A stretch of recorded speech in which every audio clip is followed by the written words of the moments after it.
Yes, people. We are back live. We are back live on the Sarcasm City TV YouTube for another edition of the Man United podcast, the podcast dedicated to all things Manchester United. So please keep all your comments, all your questions, Manchester United related, please, people. As you can see from the title, this was a title that was changed today. Can Manchester United issue statement regarding the European Super League. So we'll be discussing that. Of course, we'll be discussing Manchester United. Can they build on their point away at Anfield? Of course, the game against West Ham, plus more as well. The rest of the gang will be in the building very, very shortly. But make sure you hit the like button on the video. Make sure you share this across all the socials, and make sure you subscribe to the channel Sarcasm City TV as well. And when you do that, make sure you hit the notification bell as well. Normally, you get this episode on a Tuesday, people, but I had to move it from the Tuesday to the Thursday. Like I said, the rest of the man them will be here shortly. Ivorian can't make it on today, neither can Dan, silly man. But we are joined by Mr. Unleashed Sports himself. Leon is in the building. Yes, Leon, what are you telling me? You good? What's good? I thought you forgot about me, man. I just sat in the back and I thought, man, I forgot still. I was just there, like, I was going to start saying, you know them? Yo, bro, I'm here. got to do the intro correctly and introduce the man them correctly. You already know what the pattern is. Listen, flawless. Big up yourself, man. Obviously, we moved the show from the Tuesday over to the Thursday, but we can't starve the people of the content. Never.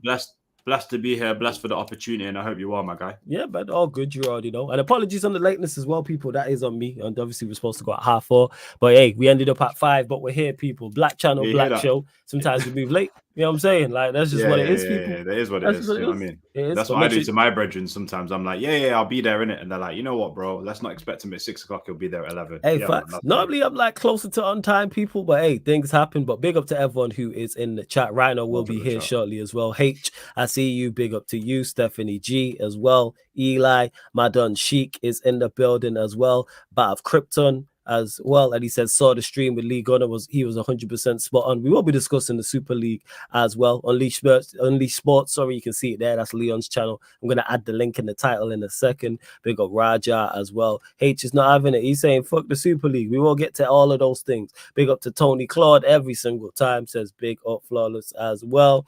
Saying Man United is flawless. Ten Hag is not looking to keep Amrabat past this season. See, I didn't even know that, but yeah, we'll get to that.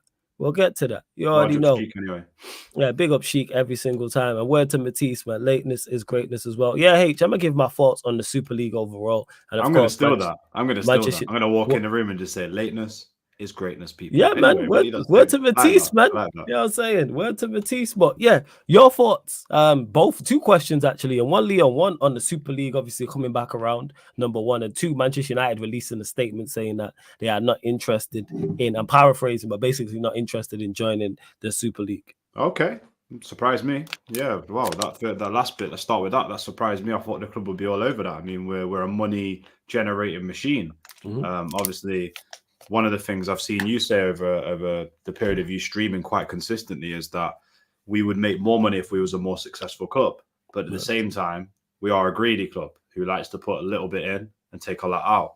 So I'm surprised that they're not going for the Super League. I think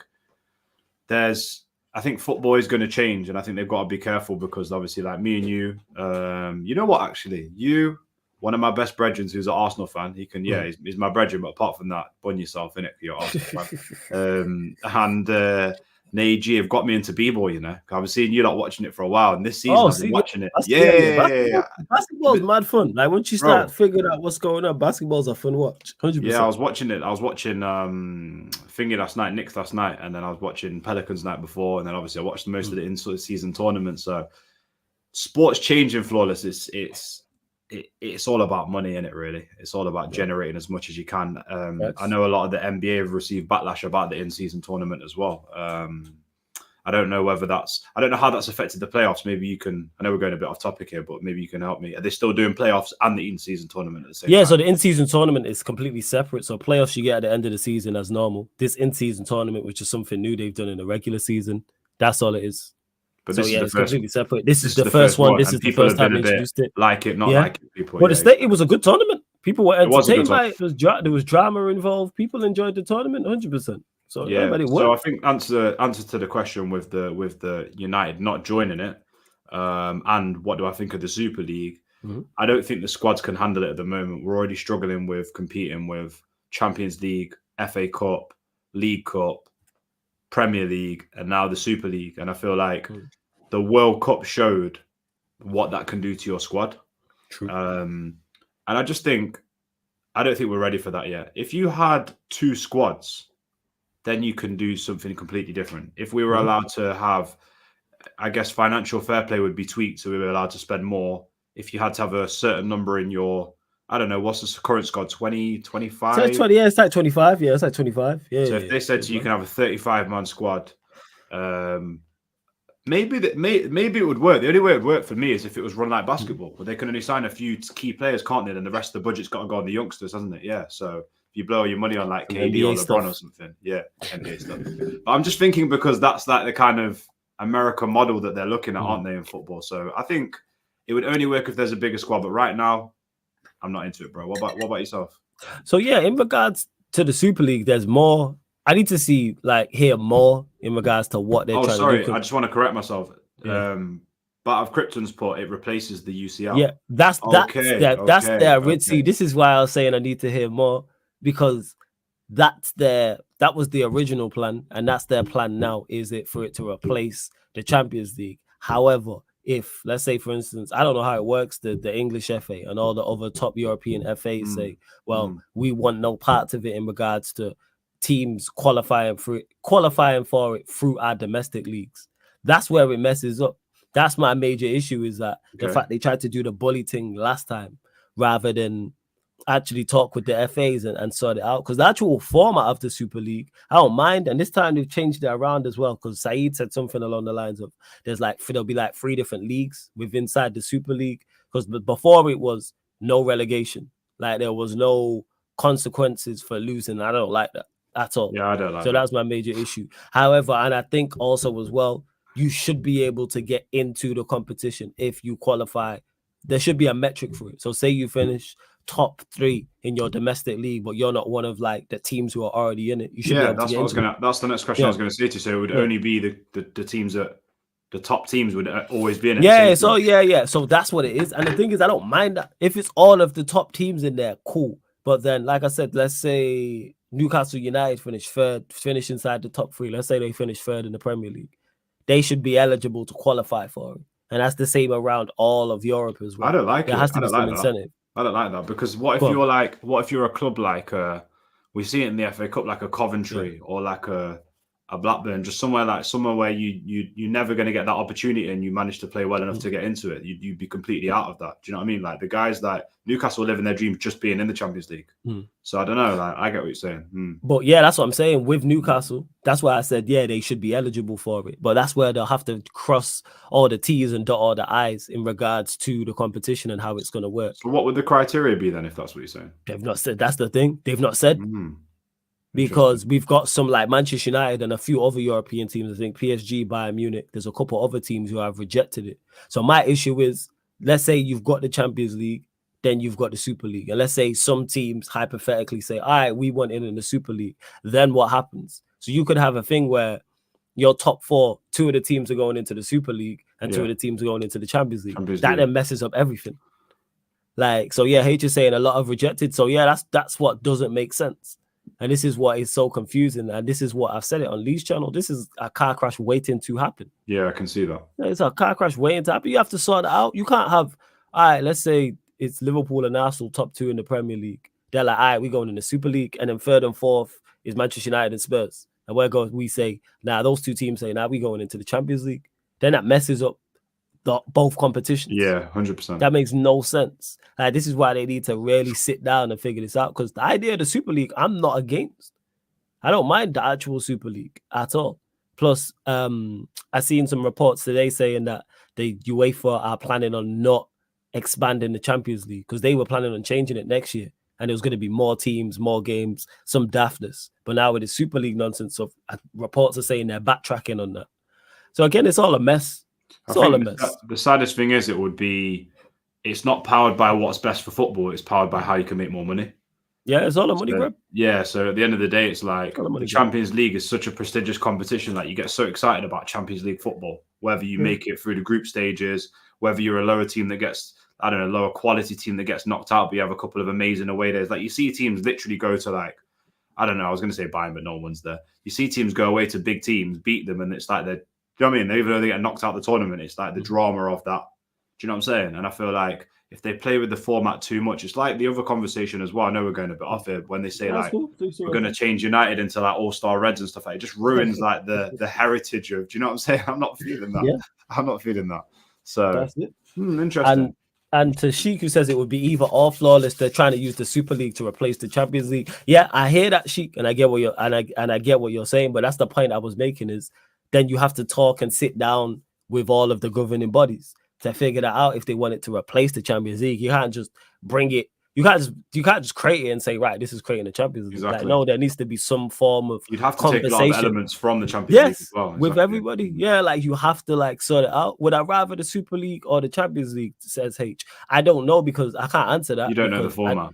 I don't know. I don't know all the details of the Super League, and they haven't revealed everything. Like, are you eligible to get into it via domestic, your domestic league position? Like, can you get in it? And if you can, what is it? Like, how many spaces is it? Is it you have to win? Do you have to win your division? Win your league? Sorry, is it top 2? Is it top 3? Is it top 4? Is it top 5? Like, that's what I need to know. There's so much that goes into it. So yeah, just to clarify for those that don't know, the report Super League is not to replace a Premier League or La Liga or Serie A, etc. No, it's to replace the Champions League, which I'm not against. But how is the format working? That's my biggest question.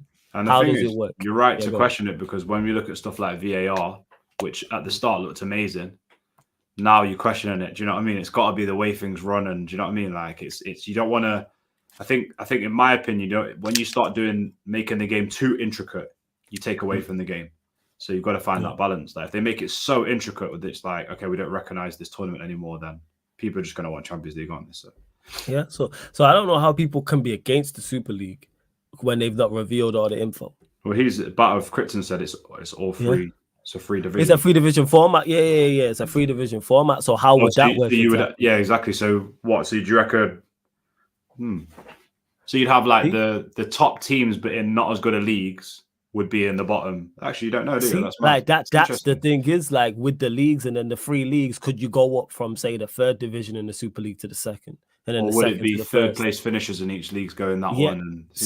And these are all there's too many questions for me to be against it. Do I like the idea of it? Yes, but again, I'm waiting to see everything needs to be revealed in regards to it and like how it works. Big up to Jez. I see you in the chat as well. Hey, run up the likes though before we continue. Like check 1 2 1 2. Let's run up the likes, man, because it's just under 30 people in here and we're only at 18 likes. So let's get up to 30 likes. Like check 1 2 1 2. Someone asked for Leon's channel. The link's in the title. Unleash Sports. Click the link and it opens up a new tab. I like that. Like check 1 2. That's good. Yeah, man. Fire in. Like check 1 2 1 2 1 2. Yeah, facts. That is the musician without doubt.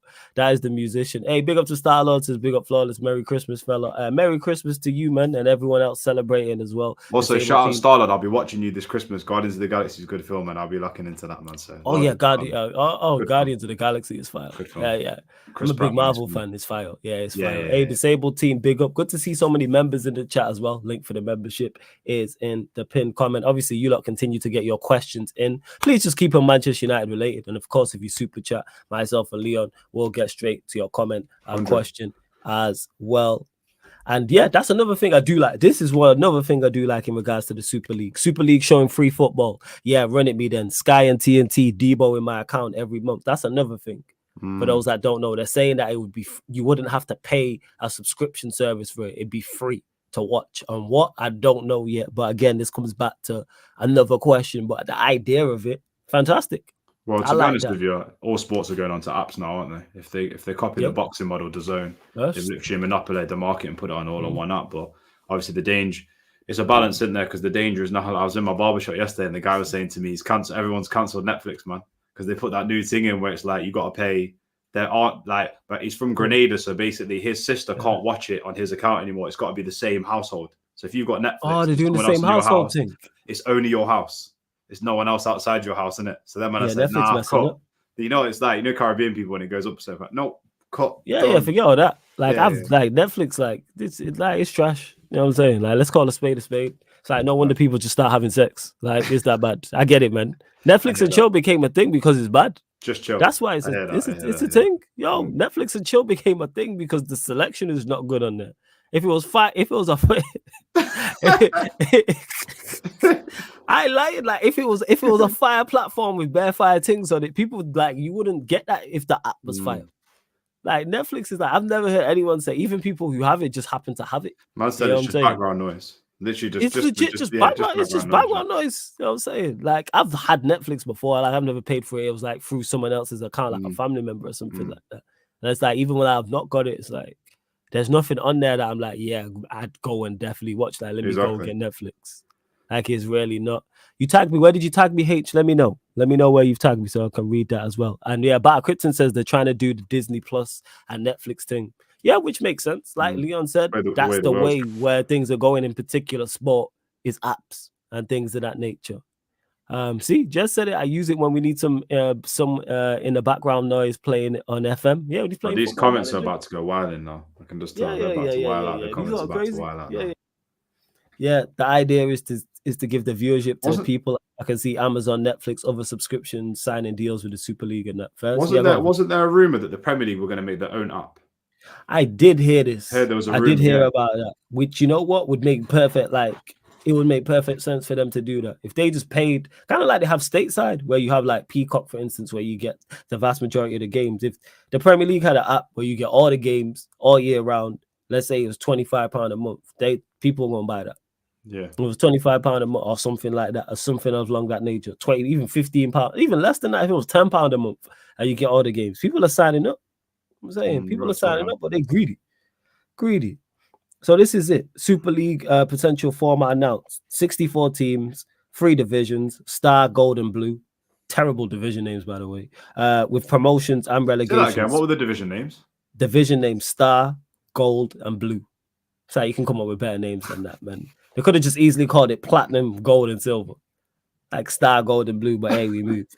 With promotions and relegations. 14 games each season per team. 7 at home, 7 away. There'll be open competition. 2 phases, league and playoffs. See, that 2 phases, leagues and playoffs, sounds like pro clubs. Sounds like EAFC 24 pro clubs. Again, I like this, but I need to know more information. But this sounds great. But what is the qualification? That's what I want to know. Domestic leagues. What position do you have to qualify to get into, say, Blue, or get into Gold, or get into Star? I'm not feeling it, man. You can't be a big club and be at the top and say we're in the Star League. I'm not feeling it. Starlord, where are you in the comments? You got something to do with that, man. You must have told him to name it that, man. That's crazy, man. You're just there like, yeah, my team's in the Star League. Do you know what I mean? Yeah, Tony M, you're right. These group names sound like Pro Evolution, Master League, Fact. Yeah. They gave Pokemon Arena Traders better names for the badges. Awful. Absolutely awful. Koala J, big up. In the chat as well. Yeah, big up to Stephanie every single time as well. And see, Sheik saying they just made the MLS free to watch in the USA if you have Apple TV subscription. That is the way it's going. But I need to see more information, but I do like it. And it does have all the big teams in it. So we're going to watch. Even if them big teams are not of a quality. If Manchester United, like, let's take Manchester United and let's take Barcelona, 2 big, massive teams, but I'm not at the highest of quality. They play, you're going to watch. They play home and away. Old Trafford and Nou Camp, you are definitely going to watch. I guess the positive would be that there's a lot of teams that, you know, when you turn Champions League on sometimes and it says that these teams have never faced each other before, that would be a positive as well. Do you know what I mean? So I guess, do you know what I'm saying? Them kind of things, yeah. That's it. And H says Premier League already put statement out saying they reject it. And that's where they messed up in regards to, rather than announcing it, why not approach the Premier League, approach the English FA and see what they're saying and figure that out. But hey, money talks. So wait, who's this announcing it? Who is it? It's not FIFA. Like, who's announcing? That is a great question. Who's behind it? I think it's Perez. I think it's Perez. Is it Perez? The Real Madrid president. I think it's him. Don't quote me on that though. I think it's him, but I don't know exactly who is. That is a great question though. Like, is there a company behind it? Yeah, Google that, please. Yeah, exactly. Like Victor, like money don't talk. Like money talks at the end of the day. And if if they get enough teams within this, it could definitely run. Again, I'm not against it. I just need more info. They're putting the feelers out right now, really, aren't they? They're just putting. That's what they do. They dangle something in the media and say, well, let's see how they respond to it. Being the inaugural winner of the Super League is a flex. I want that title. First, if the Super League is open to all teams and is solely based on merit and field performances, I'm for it, to be honest. Also, Perez is a smart man. He's trying to combat Premier League money and oil money. Starlord says Madrid and Barcelona just need cash. Yeah, but I think all teams will look at that, because if this league does happen, it's going to generate more money than the Champions League. Everybody's benefiting. Okay, all the English teams. Go on. A22 Sports. Okay. H says UEFA president said they're going to try stop it and football ain't for sale. Yeah, it makes sense. If I'm the UEFA presidents, I would, because they're trying to combat the Champions. Well, we're not even combat. They're trying to replace the Champions League. But we'll see. We'll see.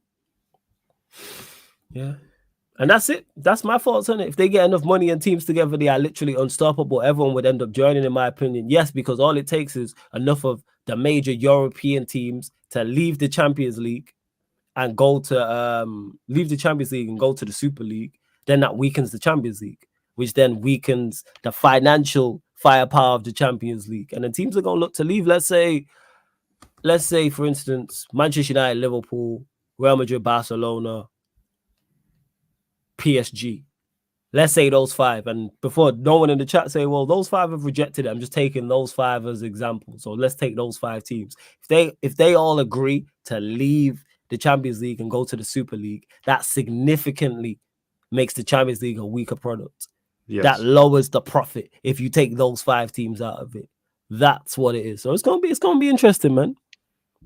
So it's a guy called Bernd Richard, who's basically a German businessman. But we never know if it's somebody else fronting it and stuff. But that's A22 Sports.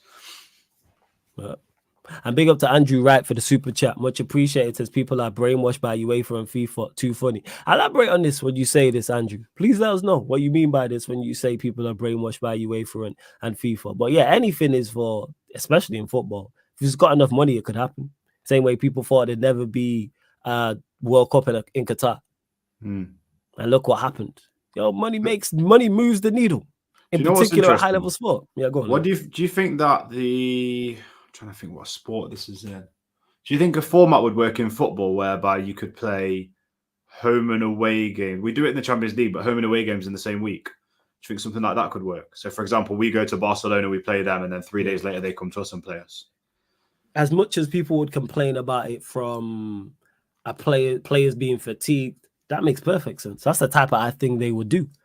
That's the type of thing they would do. Have Manchester United play Barcelona on a Monday, and then the Thursday, the reverse fixture. And then you could do that, like, so say it was 10 teams on the Monday. Say there was 5 fixtures on the Monday and then 5 fixtures on the Tuesday. And then you get a reverse 5 fixtures on the Thursday and then 5 fixtures on the... Yeah, if it makes money, it makes sense to them. That's what it is. They will do anything pretty much. I put nothing past whether it's UEFA, whether it's FIFA, whether it's whoever's involved in the Super League. Whoever is at the top level of professional football will do anything, not anything, but if it makes enough money, they will do their best to. Yeah, 100%. That's the drive. Even if it doesn't work for players, even if it doesn't work for managers, even if it doesn't work for the fans, what you just said there, even though that don't make sense for the players and squads, they could easily do that. Manchester United at home to Old Trafford on Monday, reverse fixture on Thursday. They would do that. Without doubt. They would do that type of thing. Or even if they did Monday or Friday, for example. Without doubt. I think it's all about the excitement and getting the audience over, isn't it? Batter Krypton said as well that JP Morgan are backed it. So this is what happens in these bigger circles, though, isn't it? The CEOs basically put someone up front, they say what they're going to do, and then a load of outside people put money in. That's usually how they work anyway. Like even Jim Ratcliffe buying United, I don't believe that's not his money. I don't believe that for a second. Yeah, that's a lot of people because billionaires know billionaires. So do you want to put some money for United? Put some money up. I'll head it. Exactly. TJ says, large up the chat. Big up to my guy TJ Warren every single time. You'll see him on here.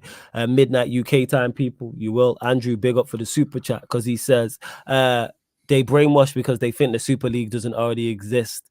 New Champions League and Club World Cup and Premier League from 92. Andrew, big up again for the super chat. And you're not lying. This is versions of it. It's just not called the Super League, though. Yeah. When the Premier League did what they did in 92, that is a version of the Super League. It's just not at this level. It's just not with this amount of money. But yes, you are right. 110%. Same with the Champions League as well, when it went from the European Cup to the Champions League. That's just a version of it. You're just changing it around. You know why? Because it makes money. Goes back to what I'm saying. Talking high-level sport, whether it's UEFA, whether it's FIFA, whether it's the English FA, whether it's another top European FA, whether it's Spain, Italy, Germany, etc. If it makes enough money, they will do their best to make it happen. Real talk. Shout out this rascal. Money talks. Yeah, money talks. And even if the Super League, let's say the Super League happens in 2025, what's to say 10 years from now, there isn't some another version of the Super League that happens that they try and put together, where they have games. Let's say this has been spoken about before. Put games worldwide. So you have Manchester United, Barcelona in Thailand, for example. You could have Real Madrid versus Arsenal in Qatar. I don't want anything past these, man. You know what I'm saying? You see how in Saudi Arabia they're spending so much money. They could decide to move it all over there and just have the Super League over there. You know what? We just need to keep building the content. Do you know what I mean? I know you guys have been on it before me. We just need to keep building it because we can be out there, man. Do you know? And be like, yes, this is Sarcasm City. Yeah. It's a Mandem United show. And we're at the top floor in Thailand right now, people. Do you know what I mean? I'm just tucking into a pad thai right now, guys. Hey, it's always open. You lot. Hey, to anyone watching this right now, any potential brands, any potential investors, like anyone who wants to sponsor, whatever the case may be, you see the email in the bio, man. Contact Mr. Take Note at gmail.com or contact sarcasmcitytv at gmail.com. Emails are open, man. Emails are open. So and smash a like on the video because it gets them closer to that dream as well. So run up a like, hit the subscribe button. TJ Warren, I like pad as well. Big up TJ Warren on that one. Yeah, big up TJ every single time as well. H, yeah, probably tonight. Probably clubs, probably tonight, to be honest. Stephanie G says, no disrespect, but this has all the signs of World Series American style to follow. Potentially. I don't even think that's disrespectful. That's the way it's going. They are trying to globalize this as much as possible. 100%. Where it's like, it's not about the quality of the teams, it's about the names, what sells, what brings in the most ad revenue. Even when we was talking about this on Lee Gunner's channel, he made a point, and I made the point as well, even when we was discussing it all. Like, I just used Manchester United and Barcelona, two juggernauts of teams that are not at a high level. But if Manchester United and Barcelona are playing, and then let's say in the Champions League it's Borussia Dortmund versus Ajax. And let's say Borussia Dortmund and Ajax in terms of quality are two teams better than Manchester United and Barcelona. If those two games are on at the same time, what's getting more viewers? Manchester United, Barcelona. Even though the Borussia Dortmund Borussia Dortmund Ajax game is of higher quality because names sell, brands sell, and Manchester United and Barcelona as brands. This is why they're trying to put all of the brands together at once. I mean, all in the same league, which I am not against. Do you know what's interesting? I was on the phone to AG last night, after Manum talk, literally just ran me quickly. And he's like, story about Kobe Mino came out that he still parks his car in the main car park rather than the actual players car park. I'm like, look how magnified we are that people are doing reports on where someone parks his car. It's crazy. People are literally peeking through the fence going, oh my God. And then it's getting hundreds of thousands. It's mad, isn't it? Do you know what I mean? So that's it. That's it. And to MTube, who says tickets prices are going to be big. Now they were saying that. No, they're saying it's going to be capped. They were saying it's going to be 25. Yeah, they're saying they were going to do that in Germany, don't they? They just cap it. Yeah, they were saying they were going to cap it, which is another thing I like. Not only is it free to stream, it's also better for the match going fan. I would definitely try and get to games. I think your point about the global side, was very, very, it's just that's resonating with me right now because soccer's never going to be the biggest sport in America. We know that. It's not going to be the biggest sport out there. I think the NFL is the highest, Super Bowl is the highest grossing game in the world, isn't it? The ad space on there is crazy. But the Asia region and maybe Australia and other parts of the world, even the parts of Europe, could generate big interest from teams like us going over there. I mean, Asia, the way they come out in numbers is ridiculous. Do you know what I mean? So I think that's a positive at the same time, isn't it? In a way, for me, where you can see, players will get a chance to play all over the world outside of preseason. So, you know what I mean? But obviously, your match going from Stretford is not going to be happy about that, is it? Do you know what I mean? Yeah, and that's unfortunately the way it's going. It really is. You lot continue to get your questions in. Big up. By the way, Flawless, we haven't spoke about it's going to end up going over to Saudi. There'll be stuff over there.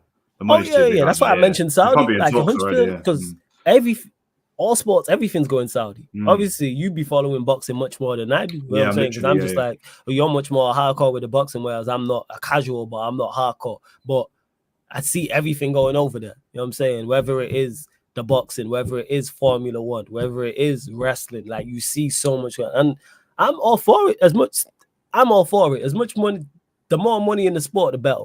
Because the sportsmen and the people involved at the highest level deserve the bread. Exactly. Because they make it global as much as like the fans are important. Like they're the talent.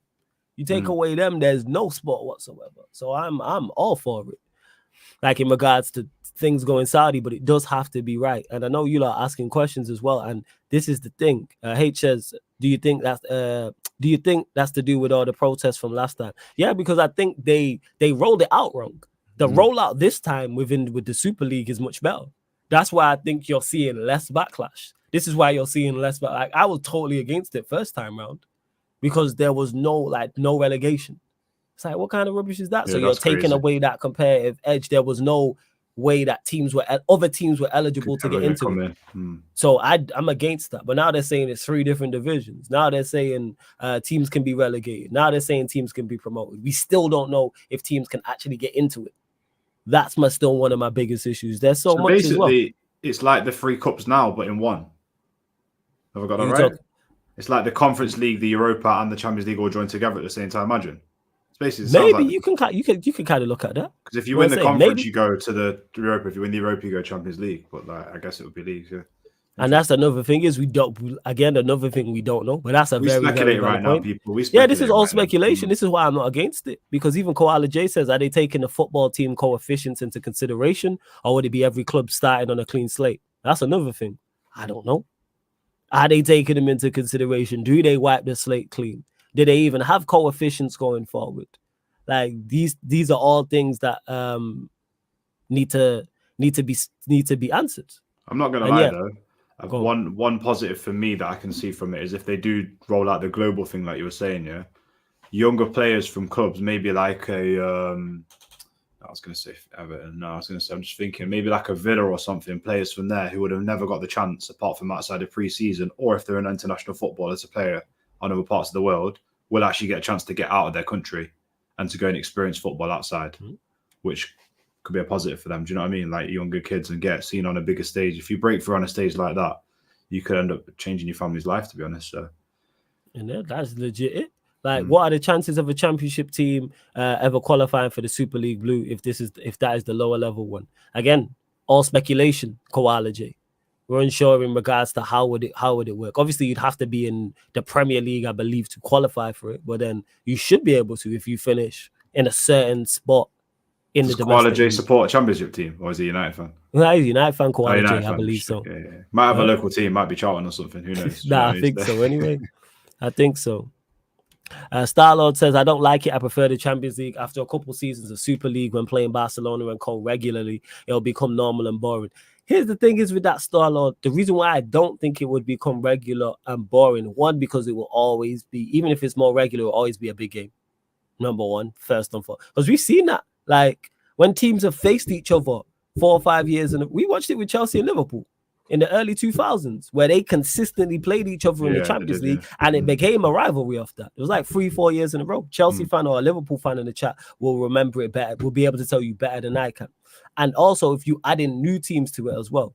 And let's just keep it now. And the reason why it will never become boring, because Manchester United play the same teams year in, year out, pretty much in the Premier League. It's not new. You might get the odd new team like a Luton Town, for example. Like a Brentford, for example. But I don't think it will become boring. Because it's high stakes. Wasn't it Ollie's season we played, while he was here, we played City like 6, 7, 8 times or something crazy. Do you know what I mean? Wasn't there one season we played him like every cup or something like that? Yeah. It might have been. But like that's my point, is to your point, because it's high stakes and it's big games and big teams, I don't think it will become boring. Same way it's not boring that we play Tottenham Hotspur year in, year out. I'll just use them as an example. Because there's always something new. It's new managers, new players, whether it's new managers, new players, or even on top of that, there's new stakes. Let's say United are playing Barcelona and both teams need a win not to get relegated to the second division. Basically, Manchester United versus Barcelona in a relegation scrap. That's fire. Yeah, that's fire still. You know what I'm saying? Like to stay in the division, you're not getting that. Like normally, Champions League, well, there is still high stakes in the Champions League, but there's also high stakes here. But again, this is all, like Leon said, speculation because we don't know how this works. But if you had Exactly. imagine Arsenal versus Bayern Munich in a relegation 6.0. Yeah, I'm watching that. Do you know what I mean? Of course we watching that. Yeah, exactly. Of course we watching that. That's I wonder fine. what. I wonder how it would affect player development. That's one thing I was going to ask you. Whether players would develop with more games, different teams, different styles. Let's not forget the Premier League is still going on with this. This is to replace the Champions League. So I don't know how it would work in terms of dates. Like, would they get more chances because the Super League's on? Would they get to come? Do you know what I mean? Because like them kind of games there, when players play in different style of teams and different locations, it does help the development with the right team manager. And well, I was going to say system, but I better not say it because it doesn't apply to us. But we do, but then we have the Champions League to split it up. But Star-Lord, this would replace the Champions League. The Premier League, just to clarify to everyone watching right now, the idea of the Super League is to replace the Champions League. That's where I got confused. Yeah, I thought Premier League and La Liga and all the European domestic leagues stay exactly the same. They run as normal. Now, how they would run in regards to qualification from said domestic leagues to the Super League is all speculation and a whole different conversation. Yeah. But it's to replace the Champions League. This is why I'm not against it. Because initially, like people mentioned this, it was like, to replace the Premier League. I was against it. I'm not really with it. No. I remember that. Yeah. Sheik, this is a fair point. He says they're saying 64 teams right now. Didn't they initially suggest only top teams? Yes, they did. So they've heard the backlash and basically changed a little bit. They listen to the customer. That's why I'm so not pro. You know what I'm saying? I'm not for it, but I'm definitely more open to listening to it. Because before it was just set 12 teams, no relegation.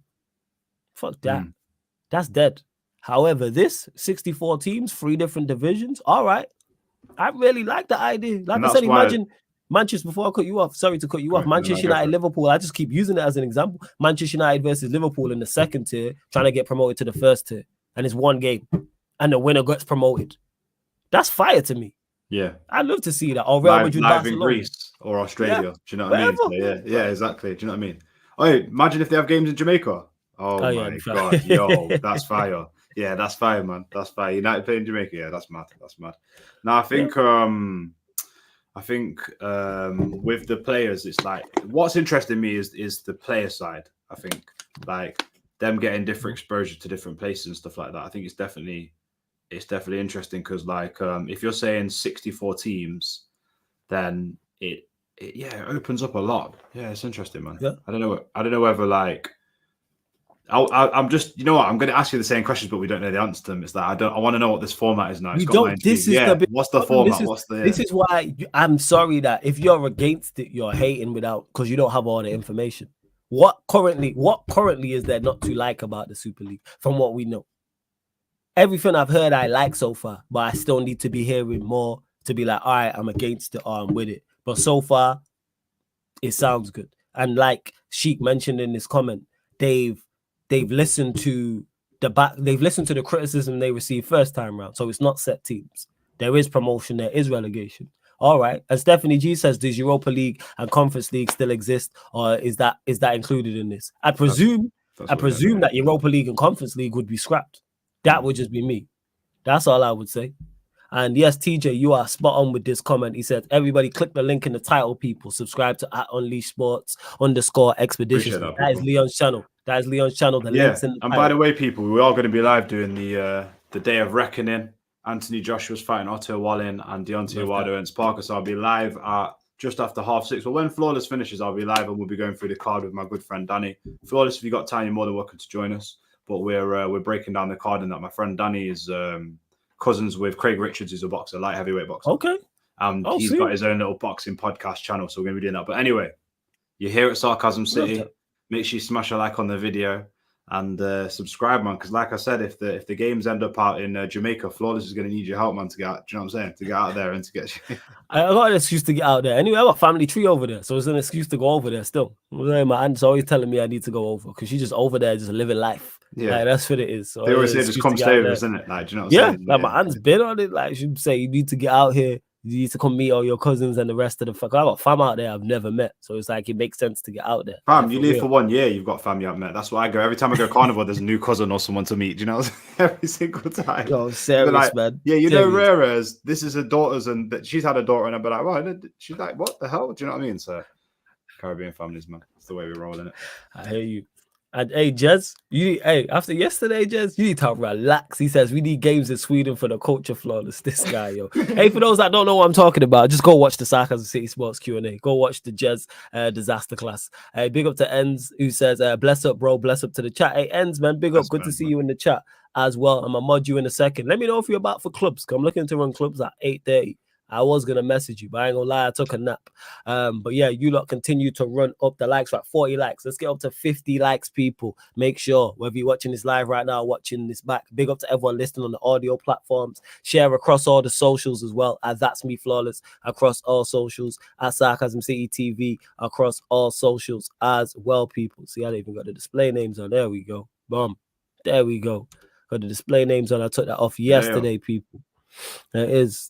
Am I running all 11 today? What do you mean, H? I'm lost. Running all 11 today. But yeah, you lot can. Yeah, depends on how many show up. H, I need to reach out to everyone. But if you're about H, let me know. 8:30 p.m. UK time. And Battle Krypton, I agree with this. Plus, it raises the standards flawless. Imagine getting slapped by Real Madrid. It would be humiliation on a worldwide scale. It would force standards to be raised. I just like high stakes. That's one thing, just having this conversation. I'm like, whether it's for promotion, whether it's for relegation. Imagine an El Clasico and the loser gets relegated. That is fire. Well, if you think about where we're at right now as United, we'd probably be in the Blue League. But yeah, the Blue League, I hate that. Do you know what I mean? Let's not do the Blue League. Yeah, they're terrible names. They need to pattern up their names. Super League, if you're watching, just shout us. We'll come up with better names for you. Do you know what I mean? Yeah, forget the guys. We'll do it. Yeah, the Blue League, yeah. So imagine we're in that third league, yeah, and then it's like we're looking a bit rocky this season, yeah. The pride would have to kick in, the players would have to. Like, you need to pull your socks up. We ain't get kicked out of this. Do you know what I mean? So we're United. So yeah, facts. Do you know what I'm saying? It would be good, and I feel like when you see them high stakes games.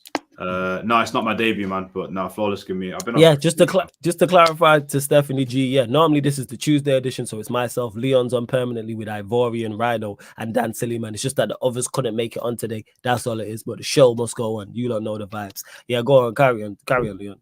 I was just saying it's that high stakes drama that you're talking about, because like you see like teams like do you know what? We've got time, so let's name some teams that you think like could be. What lower leagues are you thinking right now? Do you know what I mean? Like what lower again? But this comes to the speculation in regards to how it works, because I'm unsure on how it works, so I don't even know. So let's just say hypothetically, it's like a Czech Republic league or a Russian league or something like that. Yeah, you could get like a team coming. Do you know what I mean? You could have that high stakes drama match, which we've got to beat these to get through. See, that would even be fire solo. So let's go. See, the fact that you've gone one step further, take the big clubs out of it. Say it is Manchester United versus, because I'm not trying to stay clubs like Sporting and Ajax. I'm trying to go a little bit lower. Yeah, you try to even go to like let's say it's Manchester United versus Copenhagen. Yes, and the loser gets relegated. Mm. Imagine the stakes on that. Look at the drama we just had with Copenhagen. Now you actually put relegation on that, or you put promoted. Yes, Sparta Prague, a way to get promoted. I do like that. I really know why I said it as well, because Morocco had such a good time in the World Cup. Could you have that same effect where the fans are just going nuts? Do you know what I mean? Like you could have that. Do you know what I'm saying? Like Morocco are vibing, man. Do you know what I mean? I'm fully with it, man. For real. I like that idea, but we need to see more. But yes, back to Stephanie G. You already know, man. I only bring on the best content creators on Sarcasm City TV. That being said, switching away from the Super League, of course, you lot get your questions in. Just keep it Manchester United related. If you super chat, we'll get to it. Away at Anfield, we haven't spoken about this. Obviously, got a 0-0 draw. I know I can safely say that you was as surprised as I was, and as was most, how we played defensively and getting the draw. So thoughts on the actual game itself? So the game, I missed the game. Okay. I was out and about. So because you thought it was going to get, you was like, I ain't watching this video. Let me do what I got to do. I don't respect that. Now, I can't remember what I was doing. I think I had something with my grandma, but I missed the game, whatever. But the draw, the result, good. Anyone would have taken that. You would have bit your hand off for a draw. Do you know what I mean? whether we won, lost, or draw, it wasn't going to change that much for me. I'm not a reactionary fan. I think you're similar to me, where it was just going to be like, we're back. Do you know what I'm saying? But I think hopefully the players now can take the fact that they can. I mean, I'll throw it back to you in a second and say, how did you break down the game? Because I'd be interested to know. But hopefully they can take confidence from the defensive side of this game and then build forward. The only issue that we've got is the same issue that you spoke about over and over and over again. Can't score any goals. We just can't score goals. Our front three are just our front six. Yeah, it's shocking. So how did you break down the game? Did Liverpool not take their chances? Did you feel like did you feel like our defensive performance was better, or was it just a case of we rode the luck in the game? Nah, we even a road luck. We didn't even ride live. We like people just want to hate. Like, did Liverpool attack well? No, but that's also credit to us because we forced them to not attack well. From a defensive standpoint, we did the business.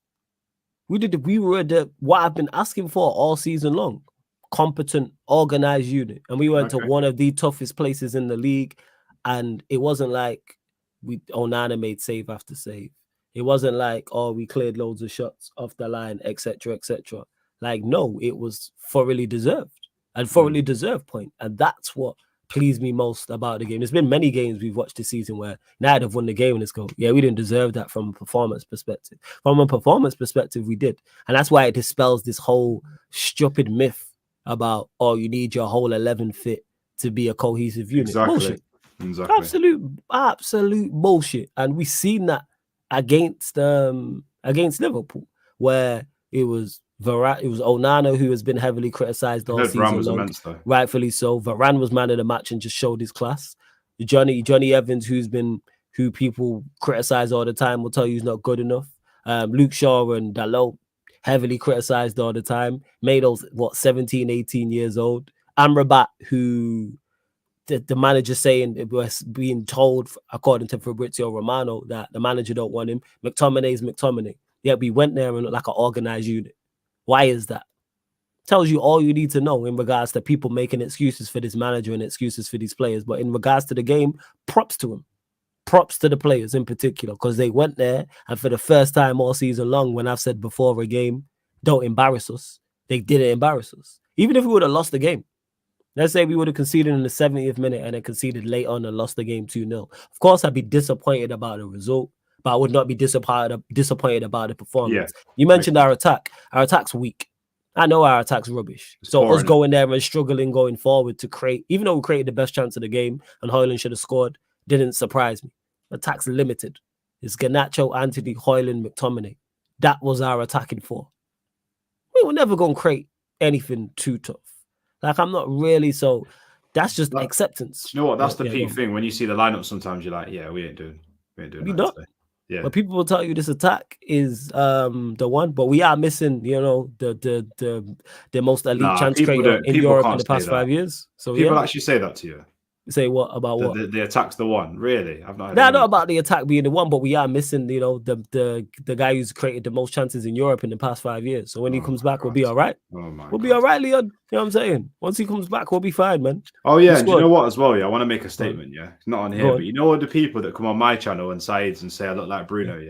Yeah. Born all of you, that. Yeah, born all of you, that. Yeah, I'll take Cunha. Because the people say Cunha, but born, born all of you like to say Bruno, yeah. It's an insult, it's just the haircut. That's the only reason why they say Cunha. Stop doing that Bruno shit, yeah. Because I'm not interested in that. But no, how would you rate the defensive performances out of a 10? Would you say everyone? Because you were saying everyone was on point. No, I was saying you were saying on the stream the other day, you're not expecting the players to play 10s every week, but 6s and 7s will get you the results you need in the season. Would you say that? Like Onana was a 6. He did everything, even though he had nothing extremely difficult to do. All the basics he did. His distribution at times was a little bit off, but then at times his distribution was good. There was a time he faked Nuno in the 6-yard, Nunes in the 6-yard box. Nunes was closing him down. This was early in the game as well.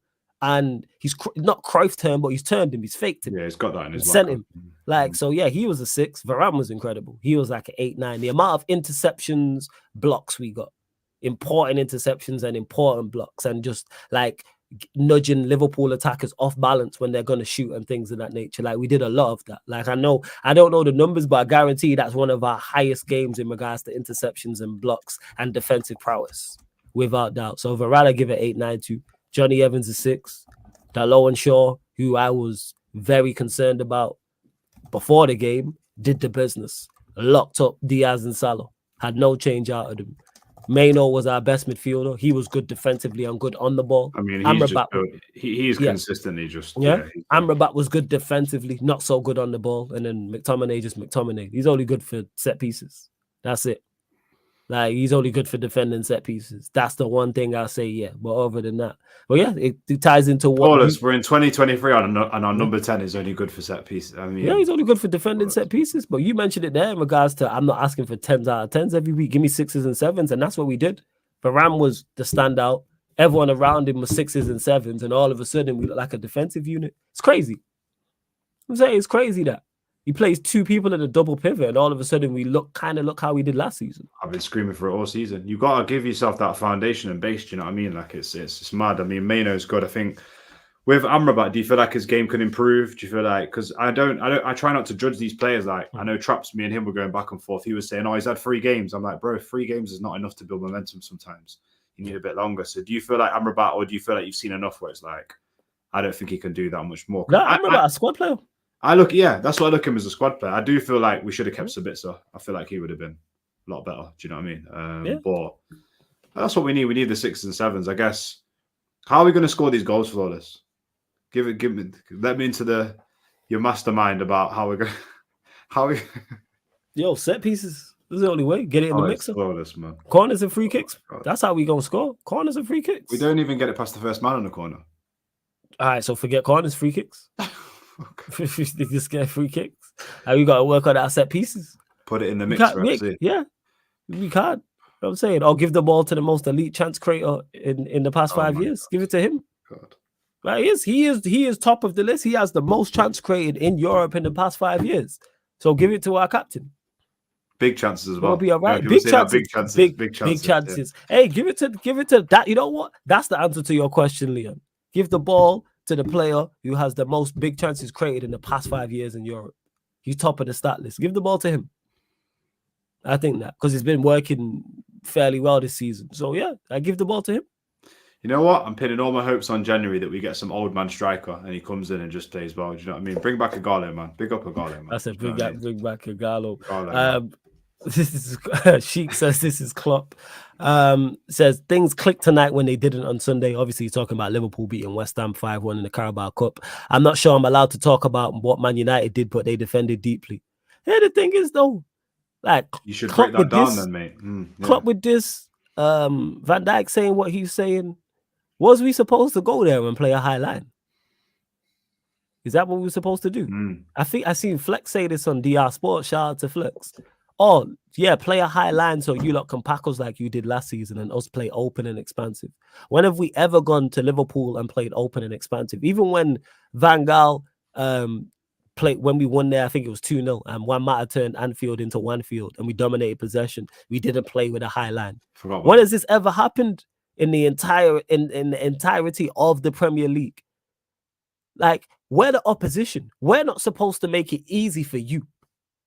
We're supposed to make it as tough and as difficult for you. And everything was in your favor going into the game. Do more and do better. You have the better manager.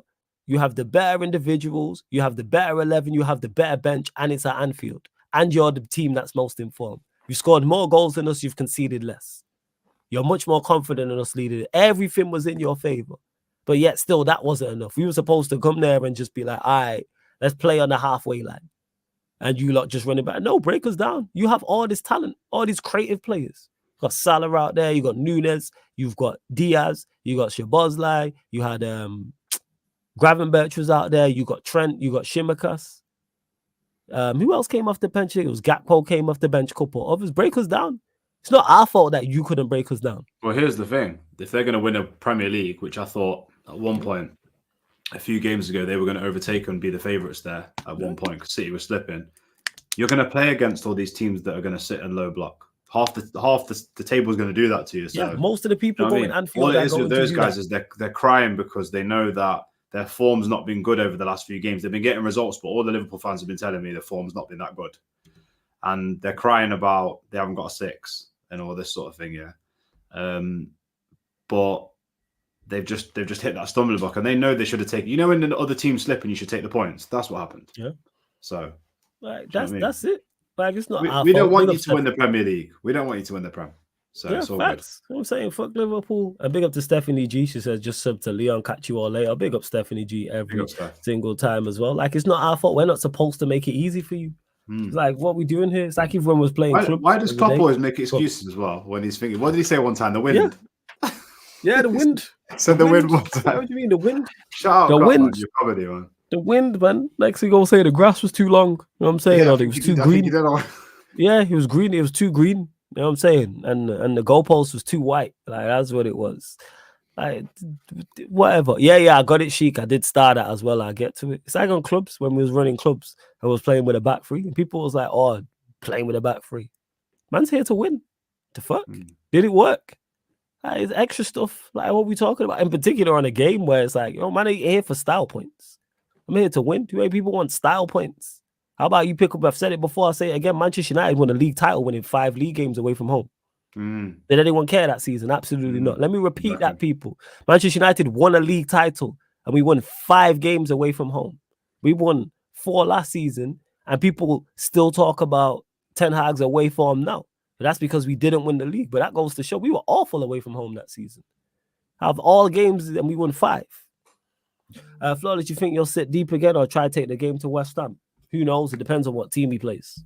Depends on who the manager's in, who he picks. Yeah, I have no idea. To PS, who says, LOL, how does an 18-year-old perform so well in his big hostile matches away from home, and we're still waiting on the best creator in Europe to give us a performance over 2 out of 10? But PS, that's what we was missing at Anfield. If the best chance creator in Europe was in that game, we win that. I'm sorry.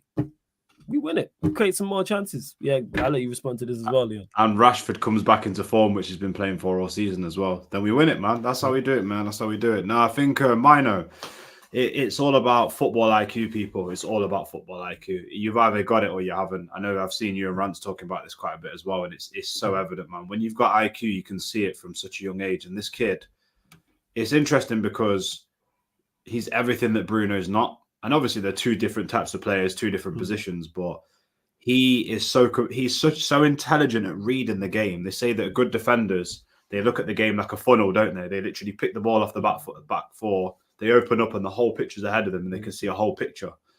And he's just so smart with it. Nothing's rushed. He knows exactly what to play passes. Even his technique and the way that he plays the ball and the weight of pass and stuff like that. So that's all down to IQ and technique.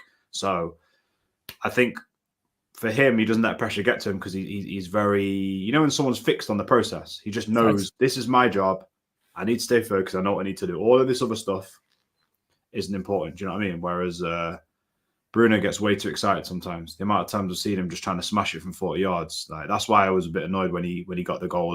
Not annoyed, but when he got that goal against Copenhagen, was it? When he smashed the second one in? Or was it Galatasaray? I think it was Galatasaray when he smashed it, yeah.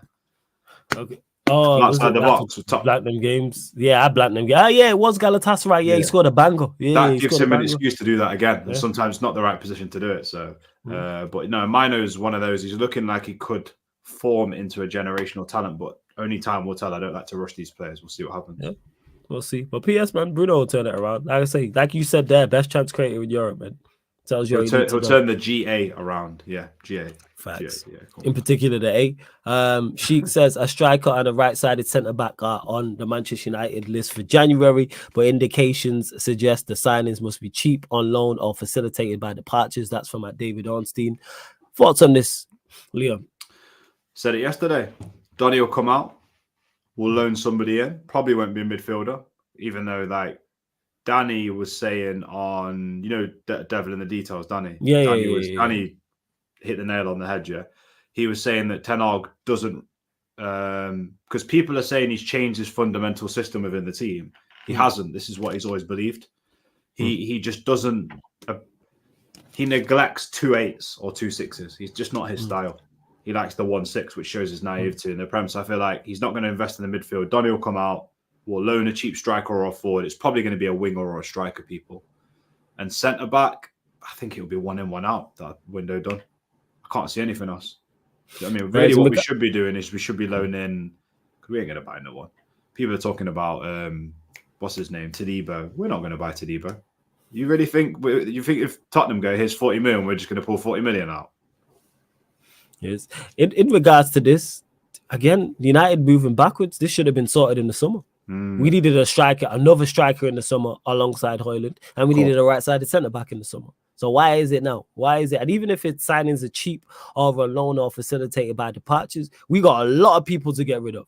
So departures should be no fucking problem whatsoever because we got plenty of players to get rid of who are not good enough. And even with players being cheap, this is where your scouting department, this is where your recruitment earn their money.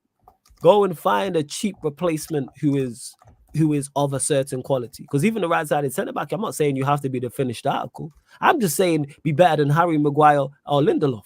Well, Harry Maguire and Lindelof. To me, that's not tough. I think if you give me and Leon that budget and said, all right, we're looking for centre-backs. We're looking for centre-backs. Here's the attributes they need. And they give me and Leon and adding Rhino as well in the cut and said, hey, you three, here's the private jet. Go travel the world. And watch football, you know what I'm saying, all across the globe and come back with a list of centre-backs. I think we could do that. Yeah, none of us say we're qualified.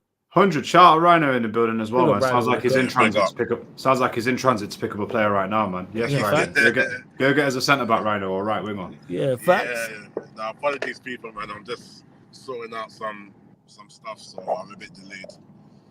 It's all good, fam. It's all good. You're here. Rhino's like me, man. Last minute presents, I can just tell. Stressing. Yeah, I gotta What's do good, that. though, man? Well, oh, bless, fam. You already know. We'll get your thoughts and everything, Rhino, before we close that. Anyway, but yeah, I like this. I was just gonna say, let me just finish that point. Yeah. So for me, we all know, yeah, like United are just silly in the way that we spend money. Yeah. Right now, yeah, what we should be doing is if we haven't got we don't have big January budget and stuff like that. Yeah. Donny's gonna go out on loan. Don't tell me that you can't get a loan with his wages. And people always go, yeah, he's going Frankfurt. That's been confirmed. A loan with an obligation to buy. I don't know if it's an obligation to buy, though. It's an obligation for about 15 million from what I'm hearing, something like that. Yeah. People, the thing that United fans have got to reset their mindset with is we always say there's not many sixers in the market. There's not many right wingers in the market. There's not many strikers in the market. Do you know what I mean? Because what you're doing, people, is you're still thinking like the old United. We're not that team anymore, guys. Okay. And of course, we've got the privilege where we want to go. If Donny goes out, let's bring in a Barella. Let's bring in do you know what I mean? Like a top quality player and stuff like that. Right now, we need to turn into the club that finds potential or finds players that can play consistently 6 or 7s. And that's what we need the platform to do. So, to be honest with you, if we're going to let Donny go, you can't tell me that you can't go to Europe, find somebody with half or 3/4 of his wages who can come in and do a better job than McTominay. You cannot tell me that. Do you know what I mean? And also in regards to the centre-back thing, we just need a young, hungry guy that can play consistently. Someone who's athletic. I said it yesterday. All the traits of Bailly, but more composed. You can get them anywhere. You can get those. It's not tough. Yeah. I just need you to be. You just have to be athletic and better than Lindelof and Maguire. But people always go, "Oh, we've got to get a Kim Min-jae or a De Ligt," or you don't. That's not. We're a top 4 to 6 club, guys. If you look at all the clubs that are pushing up the table, whether it's a Villa, even Fulham that are playing well, they don't have outstanding players. I know we're going to have better quality, but they don't have unbelievably world-class players that are in a world 11. They have guys that can do a job consistently, and that's what we need. That's it. That's fully. I'm not sure if Rhino's there. Rhino, you there? Yeah, I'm sure if he started some stuff. Yeah. So quickly, your thoughts on what we were just talking about. So reports coming out stating United are looking at a right-sided centre-back and a striker, but it's going to be dependent. It's going to be either cheap options, loan signings, or dependent on departures. Thoughts? Okay. To be honest, I'm definitely echoing what Leon said. I feel like moving forward, obviously, we've got this whole situation with Ratcliffe coming in and this whole 25%. We don't even know what's happening with that, but I feel like moving forward as United, we just need to focus on profiles. Rhino, remember what Avellino said yesterday? Sergio Ratcliffe, just to correct you. Sergio. Word to Avellino. Avellino's such a troll, man. Avellino, man. He's such a troll. Shout out Avellino, though. So, yeah, big up, man. I feel like, we just need to get the profile players that will do the job. And it's fun you say this, Leon. I don't know if you guys remember. Florence will probably remember.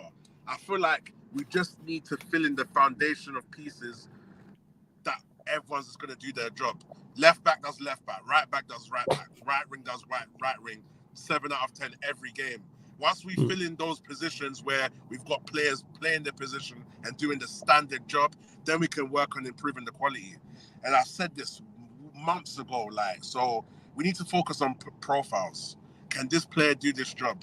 McTominay should be in the right position. Future-wise, we shouldn't even have a McTominay. Do you know what I mean? We should have enough players in the squad where if we are playing McTominay, he's playing off the bench and he plays in the position that suits him. You know, we're not shoehorning him here.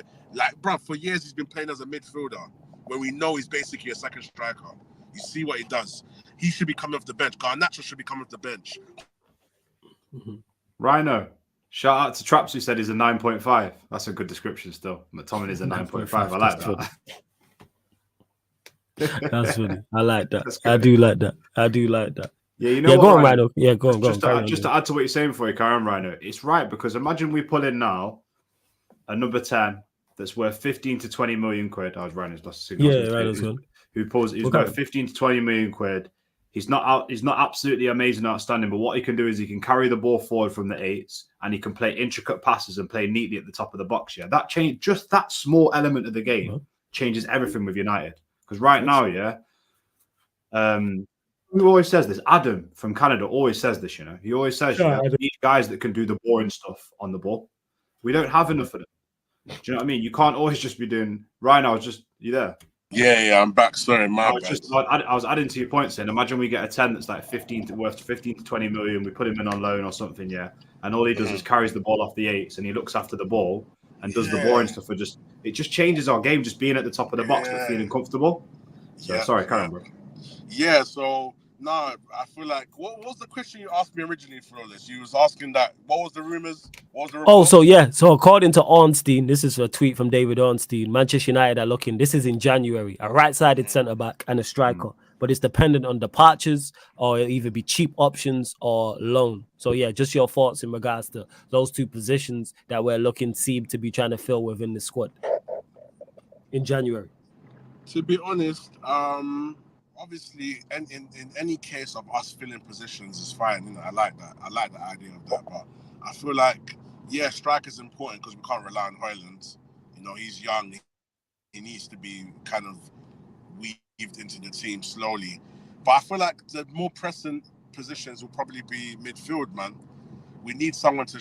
we need to the team around Kobe Mainu, around Garnacho. You know, we need to fill in those positions where we know, because we've got Martinez, we've got Varane for the rest of the season. Yeah, we probably do need a backup, but if we've got someone like Maguire as a backup, maybe right centre back. I hear it because that can help with our build-up play. But then who do we have in the midfield that's going to take it from the centre back? You know, so if there's a forward plan as to why they're buying us right centre back, maybe then I can hear it, but. I don't know. With this club, and are we really going to buy players in January? Like, what is it like? Do you know what I'm saying? Like, I don't know at this point, man. But I just feel like my whole point I'm trying to make is profiles. We just need the right profiles. Everyone playing. I'm tired of seeing players out of position.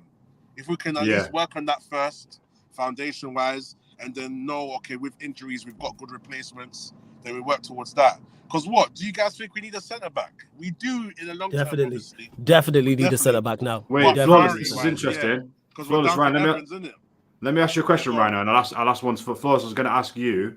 I'll ask Rhino's first, Are you prioritising? You said midfield. I agree with that. Is it an 8 or is it an 8 or 6 or a 10 for you that you're thinking we need? I'll say, do you know what I'll say? I want to say 6, but we've got Casemiro, we've got Mainu, we've got Amrabat, so we technically got 3 6s in it. So I think we need a 10. You know, we don't create a lot of chances. This is it for me. We need a 10. Yeah, we don't. Sure, we need a 10. We got the hey Rhino though. We have the. I'm out of here. I know what you're gonna say. This is your favorite conversation. Go Hey man, we got the guy who created the most chances in the past people, 5 years. how'd you boot the host out their own stream, man? How'd you boot the host out? Yeah, how do you do it? How do you do it? I'm just asking. Hey, is that not a fact, Leon? Does he not? Has he not in the past 5 years created the most chances in Europe? You know when you link the wrong gal, yeah? Do you know when you link the wrong gal and she's arguing with you and you're just there like, I'm stuck in this predicament now. That's every time you talk about Bruno, I just feel like I'm stuck. I'm just here to state the facts. Is he not? Yeah, go on. Do you know what the main pressing issue for me is? Yeah, go on. When you look at all our positions, Bruno's the only one that doesn't have a proper backup. Yeah, we've got Eriksen, but in terms of like competent backup, he needs competition. He does need competition. I agree with that. That doesn't have no competition. So that will be good for him. That we might get the best out of him, and we start building the midfield properly. But yeah, we need another dynamic in the midfield that can just add another different sort of balance and different game. You know, we need to see different play from United, and if we can start creating more chances with someone in the midfield, I'm with that, man. But man, I don't even know at this point, man. United. I said I don't even know. That's how it gets you. You know what? Let me ask Flawless a thing. Yeah, you said me and Rhino have agreed midfield. That's our view, and you said no centre back. So would you take, if you can get one, what are you taking, the defender over the midfield? I'm taking it. Has to be both. You know what I'm saying? Yeah. Like that wasn't the question. I said you taking the defender over the midfielder. Do you know what I mean? Either or, because I think both are just as important. But I think we lack at centre back as much as we lack in midfield. Like I think we lack in both areas. I really, really do. Yes, I like our first choice. Cool. Like in regards to Martinez and Varane at centre backs, as much as say Eriksen, you can throw Mano in the mix. I like what I've seen. Casemiro, cool. But then outside of that, there's not really too much. We need improvements everywhere. So that's why I don't pick one position and say, this over this. Either or. Just go get quality. I guess the question is, what do you think is going to make an impact this season? I know what you mean. We need a whole squad overhaul. What do you think? If you had a choice. Both. Because I really don't rate the players in these roles. When it's Lindelof, Maguire, and Scott McTominay we're talking about. It's awful. You know what I'm saying? They shouldn't be options. Have you not spoke about Hojlund already? Now go on, get to it. Go on, chat about it. Go on, Hojlund the flush. I want to ask you, Flawless, because I don't think me and you have spoken about it. I've heard a bit from Leon from the Mandem talk. But what is your thoughts on this whole situation with Hojlund? Everyone's talking about it. He hasn't scored no goals in the Premier League. What's your overall feelings on Hojlund? It's tough. One, I do believe some of the criticism he gets is fair, and I think some of the criticism he's receiving is over the top. He needs to do better from an individual standpoint. He has to make better runs. He has to make more decisive runs. He has to utilize the attributes he has. How are you 6 foot plus, quick, athletic, and you're not running the channels? That's what he should be doing every time. Like the worst criticism I can use at Hojlund is what I said about Lukaku is you're too easy to play against. Forget quality. With the attributes you have, no defender should be having a comfortable time. No defender should be coming. He was like that, but he was a bit evasive. He was a bit, a little bit, yes. Yeah. But he seems to have lost like a little bit of the confidence. So yeah, he's too easy to play against. So he needs to start running, like holding the ball up, running the channels, all things of that nature. He needs to start doing more. However, on the flip side, outside of the elite chance creator in the past 5 years in Europe, he is in the worst possible predicament. Who's gonna create for him? You got Antony, we got Garnacho, we got a whole heap of fullbacks who don't create. Eriksen's not there. Nobody is assisting. He's not helping himself, and then nobody is also helping him. Yeah, real talk. That's why, to an extent, and I believe he is limited. Can he improve on what because he's at the age where he can improve? Yes, but we need someone. I think you could take someone who's much better than him, who's much more seasoned, and they would struggle to an extent. But he still needs to do more. You got to start demanding the ball. When I was watching him against, obviously this is only one game live, but when I went to the Chelsea game, at times he was making decent runs. But you got to start shouting at man. It might not be in his character, but you got to develop that. Start demanding the ball. Hey, pass me the fucking ball. He has to do that. I know Rance has mentioned this. I'm for it. Yeah, you got to start shouting at man. I do. You got, but right wing, I do like him as an idea. Yeah, go on. When you looked at him at Atalanta when I watched, obviously, like the comp master here, watched the comps and that, yeah. I think that trust me, comp, and trust me. Nowadays, if you watch a comp, you know a player inside and out. I think for me, we've seen endless amounts of young, quick, quite physical strikers develop themselves on the wing first, and I feel like the manager's made a big mistake not playing Martial up front and playing Hojlund off him, and I think that's why in January one of the main things that we probably need to look at, if we get anything, is a striker or another forward. I believe it's going to be. I would take an old school loan, somebody who's just solid. Doesn't have to be a mad goal scorer, but somebody that can link the guys together up front. Do you know what I mean? Because Hojlund has all the attributes that he can play wing. He's not going to be as devastating as like a Greenwood, but he has all those attributes. He's quick, he's strong, he can slap it in. Hojlund's more like a. I feel like he's more like a target, man. Hojlund's more like a target. But again, the thing is, Rhino, he has like he's pre-pause. He's built like a target, man. Yeah. However, he's not. He doesn't hold the ball up well enough. Yeah, exactly. That's my biggest criticism of him. The ball has to stick. You can't have the attributes you have and the ball's not sticking. Ball's got to stick. You either got to lay it off to a teammate or win a foul. I think he does. He loses the ball a lot. He does. He loses the ball a lot. But I feel like at the start when he. At the start, he was holding it and then he was passing it on. You know when he was holding it up and then allowing the person to overlap and then he would knock it through. He was doing it a lot, but it's like it's gone now. I don't know what it's bad, bro. It's a winger because some of his goals have been like wing goals. We've seen it when he breaks through and that, and he gets space and stuff like that. He can slap the ball in. Do you know what I mean? I feel like with Hojlund, it's we've seen enough of a sample size now. Like Flawless just said then, that he's struggling with the hold-up play at the moment. So the manager's responsible for switching that up and taking the pressure off him. Yeah, because he would score when he was in behind. He ripped the defender and he whacked it with his left foot. What goal? Exactly. What team was What game was that, Flawless? Was it Copenhagen? What game is this? Sorry. Well, he scored two. Big up to Mohammed. He just tweeted me about Bruno, and then I agreed with him, and then he said I'm being sarcastic. Can you believe that? I was saying I criticize him, I get criticized. I then praise him, and I still get criticized. It's not a surprise. This is Sarcasm City, bro. Yeah, trust me. Yeah, facts. Maybe it's my fault because of the name of it. I should change the name of the channel. That's what it is. You know what I'm saying? Like that's what it is. To Koala J, why did I say pre-pause? Because I said how he's built. You know what I'm saying? And that's why I said pre-pause. It's definitely a pause. That's why I said it. Oh, sorry, go on. What was your question, Leon? Sorry. No, we were talking about the game because I was saying I think he's more suited to the wing. I think he can play both, but I think it takes pressure because if he's on the wing and he's scoring goals and setting goals up, his confidence goes up. So when you play him in the right game, if you play him in the this is where the manager's. This is where the manager, you got to look at a list of schedule fixtures and you got to go, right, that game he can play striker. This game he's better off playing wing. You got to identify who's going to. Last year. Who's going to go? If he was playing at Everton and Ashley Young was there, put him up against Ashley Young. You know what I mean? Probably cook him. In regards to the attribute, maybe taking him from the spine of the team and him playing central and putting him out wide. Bear in mind, we don't have a right winger out there. Could help him. It really could, but the manager has to. Once someone goes 0-14, you have to do something. Yeah, you got to switch it. You got to switch it up, but that ties into the manager. We've shown as well, like even when it's not working for him, he's not a selfish player. He wants to play and bring the players in, so he will provide on the right hand side. I'm sure of that. He will definitely provide on the right hand side. Even if you've got to play, God, I can't believe I'm going to say it, Rashford up front, but that would hurt him with the link up play. I mean, bloody hell. I mean, yeah. To be honest with you, you're not going to get anything. Like we don't score any goals, so Ten Hag, you're not going to get anything wrong if you play McTominay up front 9.5, and you play Hojlund and you play like Garnacho or something. Do you know what I mean? You're not going to lose anything now. The only way is up. So.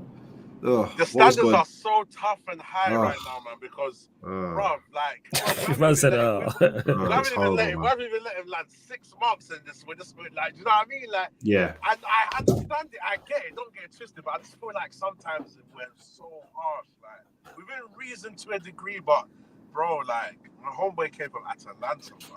Like, yeah, bro, facts. Like, it's mad, bro. It's mad. Like, everyone's on him, and it's like, he scored in the Champions League, but it kind of don't matter because where's the Prem? But then everyone rates the Champions League so highly. But it's like, where's the balance? For me, I just feel like I'm going to give him time, man. And I more blame the team more than him because I do understand where he can play his position and put himself in a better place to get goals. But at the same time, I just think his overall game is getting hindered by the fact that we're so bad as a club, man. Exactly. So it's like, no, we're just focused on what he should do better. He should, You know, he shouldn't be coming to this situation. He should be Exactly. coming to a normal situation where he just needs to adjust. Now he has to do mitigating circumstances just so that he can try and get more goals. It's crazy, man. You know what it is? You know what it is right now as well, yeah?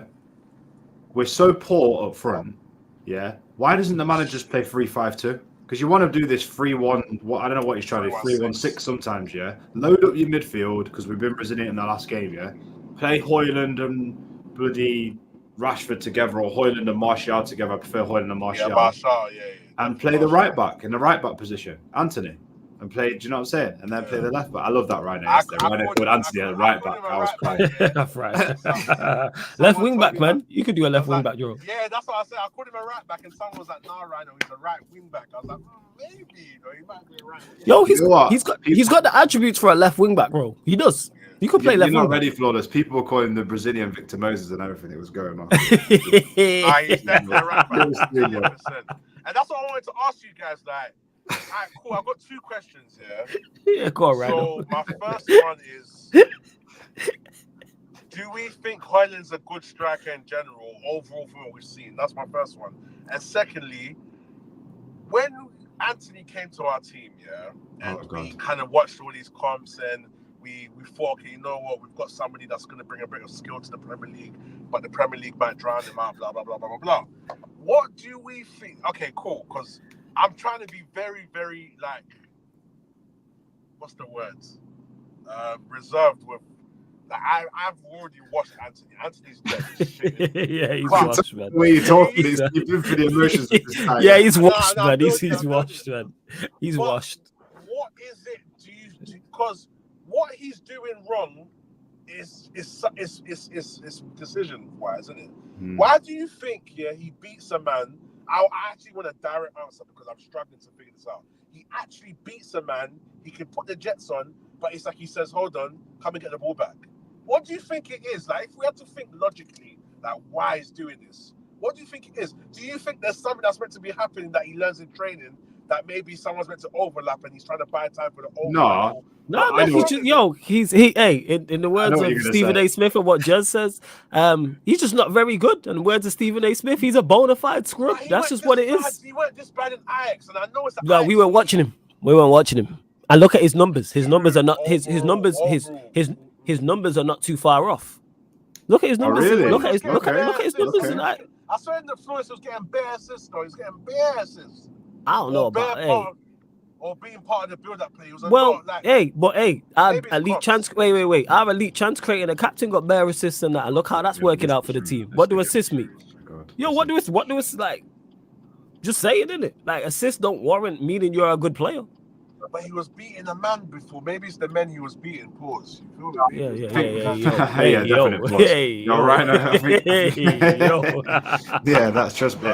You know what? Remember, I said the men he was, not me. You feel me? Yeah. I'm just. I think there's 2 things with Antony. I think he's the teacher's pet, so he's the manager's golden goose. Look in here. Look, just before you carry on. So he got 8 goals in. Well, he got 9 goals out of 32 games in his first season for Ajax, and in the second season, 23 games, he got 8 goals. Not a bad return, 8 and 23 as a winger, but it's nothing special. Bear in mind, it's the Dutch league, and you're in the best team. You get many assists? I'm not sure. 1 second, I'll have a look for his numbers now. 1 second. Well, I'll have a look. Just while you're doing that, yeah, do your thing. Just while you're doing that, I'll touch on what I think with the Antony situation. Yeah, go on.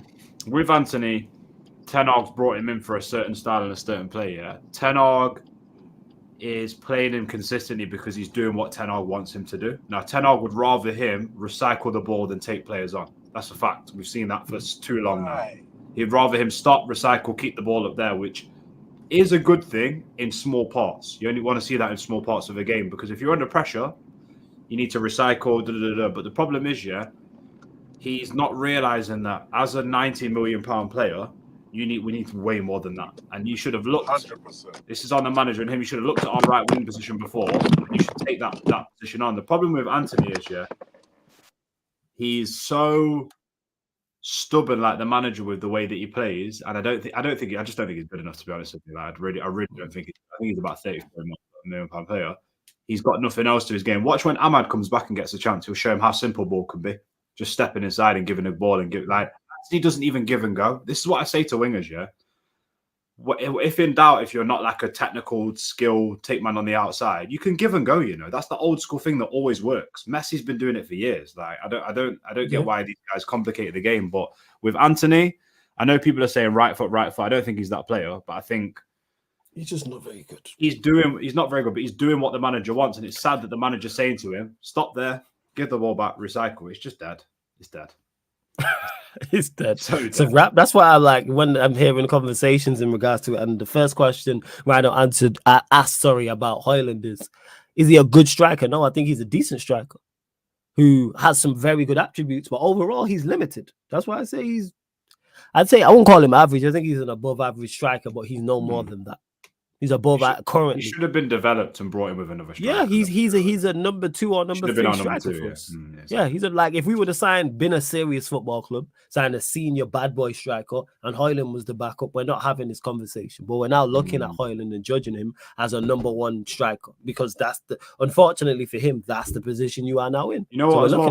He looks like the kind of guy that would be here for like 3-4 seasons as an understudy, have a couple of breakthrough seasons, and then he'd eventually go sell him off for profit. He looks like that kind of guy, really. Yeah, like he's currently average to above average, some good attributes, but limited overall. Very much like the Manchester United team, just limited. Okay. Like there isn't really much more they can do like that. Yeah, can we be better from a defensive standpoint? Yes, and we've seen that against Liverpool. But other than that, that's it. But yeah, we are gonna close out, people. You know what I'm saying? We are going to close out. Can I just check something? Shortly. This is a safe space. Yeah. Obviously, we just spoke about Antony then, and Rhino was not feeling too good. Rhino, you good? Yeah, I'm good.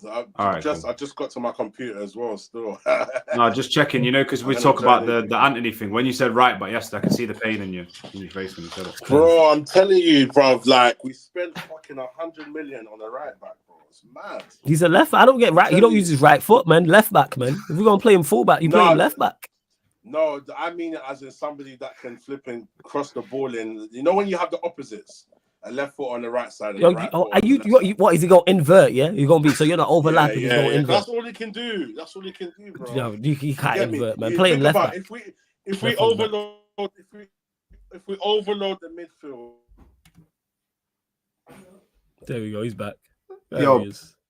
Are you man taking Victor Moses? If you could swap right now, are you taking Victor Moses or are you keeping Antony? No, because we don't even play with wing backs. But I could see him doing a job at left wing back. Like a backup left wing back. Yes, that's where we're at. You know what kills me as well? Saeed always says, he's a defensive winger. I said, Saeed, stop saying it's hurt me. I never hear anybody describe and say, guys, we're going to go to the market and buy a defensive winger. Defensive winger, facts. That should just be with the territory type of thing where you help out your fullback. That is the one thing you can do. He did it against Liverpool. Like, for real. Like, that's the one part of his game I don't have no issue with. I know we're going to help out his fullback.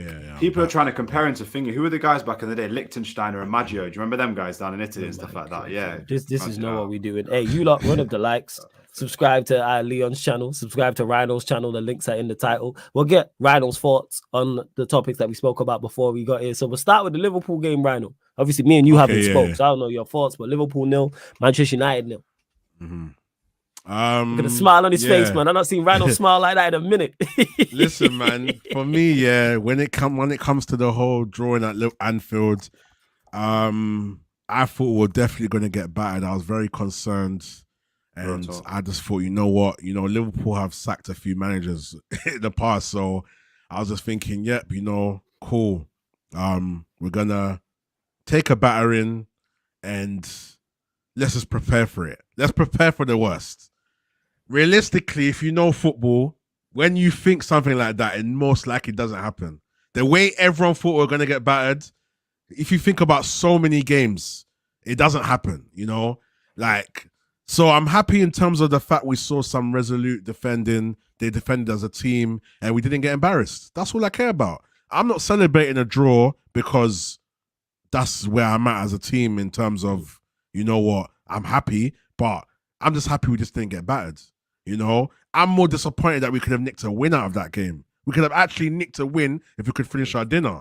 If Garnacho was strong enough, he would have put that in the back of the net. You feel me? Hojlund, I give credit to Alisson a bit because Alisson came and made the goal small. He knew what he was doing. But Hojlund could have still stroked the ball, hit the ball a bit better, at least make him dive for it or something. So I'm happy we got the draw in a sense where we didn't get battered. We broke their Anfield record. Apparently, they haven't lost. They've won every single game at Anfield. Yeah. So I'm happy, and it's Liverpool. Fuck Liverpool. You feel me? So I'm happy about that. But other than that, I just want to see now, cool. Ten Hag has seen a certain side to the team. Is he going to replay this team and then make slight adjustments where we can be a bit better attacking? Because if he can use that Liverpool game as a sample where, you know what, this is my foundation for us being a defensive team. Let me now work on the attack. That would be good, and then give Amrabat and Kobe Mainoo more games. We're not always going to play a pivot of a DM because some teams we want to be more attacking. But for teams like City, Arsenal, whatever, if he can use this foundation to build a defensive foundation and then now work on the attack, that would be perfect. But is Ten Hag going to do that? No, he's not. He's a bold fraud. I've given up on him. I'm tired. Like, I was so on him. Flawless used to get changed so much. Flawless used to get onto me, yeah. Rhino, Flawless. What's my man's? What's big up? What's homeboy that you do the Mandem United show with? From America. Ivorian. Not Ivorian. Oh, not Eddie. Ivorian, Eddie. You talking Eddie? Big up Eddie. Yeah, Eddie. Big up Eddie. Flawless and Eddie have been on me so now I've lost it, bro. Like Ten Hag actually pisses me off, and then he chats so much shit in the conferences. He just beady, bold, just clueless. He doesn't know nothing, bro. Like he scammed. No, Leon, he actually scammed us. Like I can't believe it. Like do you know how much do you know where this is coming from? I love Ten Hag. When he said errors come to an end, I stopped my foot. Errors come to an end. Take that, Pep. Take that, Klopp. Flawless. You don't think you're going to be here for this? Look, you feel me? You know what this is, Flawless? Rhino got paid you and he went down Bury New Road, innit? And he's like, yeah, I'm going to get a real Montclair, innit? Bopped in the shop. If you know about Manchester, Bury New Road, yeah? Oh, Bury New Road. Is that for the bootlegs, yeah? Yeah, them Axe gave you the bootleg thing and you're just pissed. You came out like, nah, you know what? I'm about to smash it. Nah. Do you know what it is, yeah? I'm a very emotional person, but I'm very composed. But with me, I say it as it is. And I'm never going to convert for anybody. All the time when people were like, Saeed was getting onto me, like, how can you be patient? Musa, everyone's getting onto me. I'm like, bro, I do it on my watch. It's my patience, isn't it? My tolerance level. And then my tolerance is gone. So if right now we play, we're playing West Ham next, isn't it? Yeah, West Ham Hammers, yeah. Yes. If I see that a good defensive unit again, and then we see some progress, I might give him more props. I struggle to give Ten Hag props. I wanted to say Liverpool were more shit than Ten Hag set up well. But if the plan was to set up defensively and get a draw, and he got a draw, it means that his plan worked. So as much as Liverpool played a hand into that, bro, that's his plan. We can't argue with it. You feel me? So I just want to see progress. Ten Hag still technically has time to turn it around, but he's not going to. He's not. So Liverpool game, take the points. Anfield. We got a point from Anfield. That's the celebration. So that's all I care about. Kobe Mainoo, watching him against a team that wasn't their best, but it's still Anfield. It's still Liverpool. He did his thing. He bossed the midfield. So the only positives I take from that was Mainoo. I like Shaw's work ethic at the start, especially. He showed a little bit of bite and a little bit of aggression, like he wants to win. So the team could show that they got a good mentality. But now when we go to West Ham, are they going to revert back to type and say it's West Ham? Because the only reason we turned up against Liverpool is because of pride. That's it. Once that pride goes, and because think about it like this, man, yeah? When we play all these big teams, Liverpool, Man City, Arsenal, let's put Tottenham in there, let's put Brighton in there. We normally set up on a bad boy thing. You feel me? There's never the humble, you know what, shit. Let's defend and let's try and nick a goal. Like we should realistically do because we know our place. There needs to be a balance between trying to play on the counter-attack and then be a bit proactive with attacking. Cool. When we set up against these teams, Ten Hag sets us up wrong because we don't have the quality of players. We do, but we don't have the right system to beat these big teams like we did last season because he's changed to this 3-1-6 thing. We only beat Liverpool because Ten Hag was trying to to protect himself from his job. That's the only reason, I promise you. If I start to see in the next 5 games he sets us up well, then I can say, okay, cool. That game is not an isolation. Ten Hag only did that to protect us from getting battered. Yeah, He needs to I have agree that with same Well, here's the mindset thing, every Ryan, game. Just a quick one. Here's the Yeah, thing. go If on. Bruno was fit, would he have set up like that? That's a question. I think, to be Hey, honest you would with have you, created more though if he was there. But go on, carry on. that's what I was going to say. I'm In out my of here, man. I opinion, can't deal with this. no, Leon, in my opinion, yeah. Let me say my humble opinion, Go on, yeah. man. Yeah, Flawless go is on, killing man. Hey, me, listen, you know, with Flawless, this is you've I converted don't Leon like this into sarcasm. a Bruno. Change the name of the channel. No, but listen. If we had Bruno there, he can do everything what McTominay does plus more. So we definitely have more chance of setting up. Let's be real. Thanks. Bruno tracks back, Bruno runs around, and he's got that potential assist in him. So we might have had a more of a chance of scoring as well with Bruno in the team. So I don't take Bruno being out of the team as to how we drew the game. But my thing is now, let's set up correctly for every single team we play.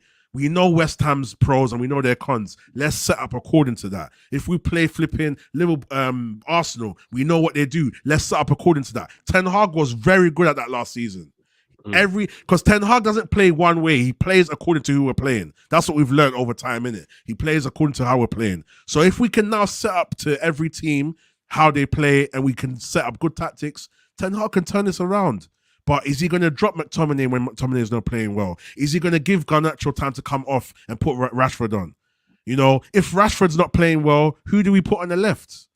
You know, why aren't we seeing much of Palestri? Yes, Antony's defensive duties did us well, but he's meant to be given. You know, if Antony was so good, yeah, we would be a different team, you know. Yeah, facts. We'll be a different team. Facts. But so, yeah, so in regards to the Liverpool game, it needs to be a game that I see Ten Hag learn from and build from that game, especially seeing that Kobe Mainoo can handle big teams. We shouldn't be relying on him. Casemiro should come back and we should have Mainoo slipping in and out. You feel me? Right now, he's good enough to probably hold us through. Saka did it for Arsenal. Saka was holding down Arsenal as a young youth for last season and season before. So young youths can hold up a team and really take the pressure. But then you see what it does to him now. It's taking its toll. But he's so good that he still gets his GA here and there. You feel me?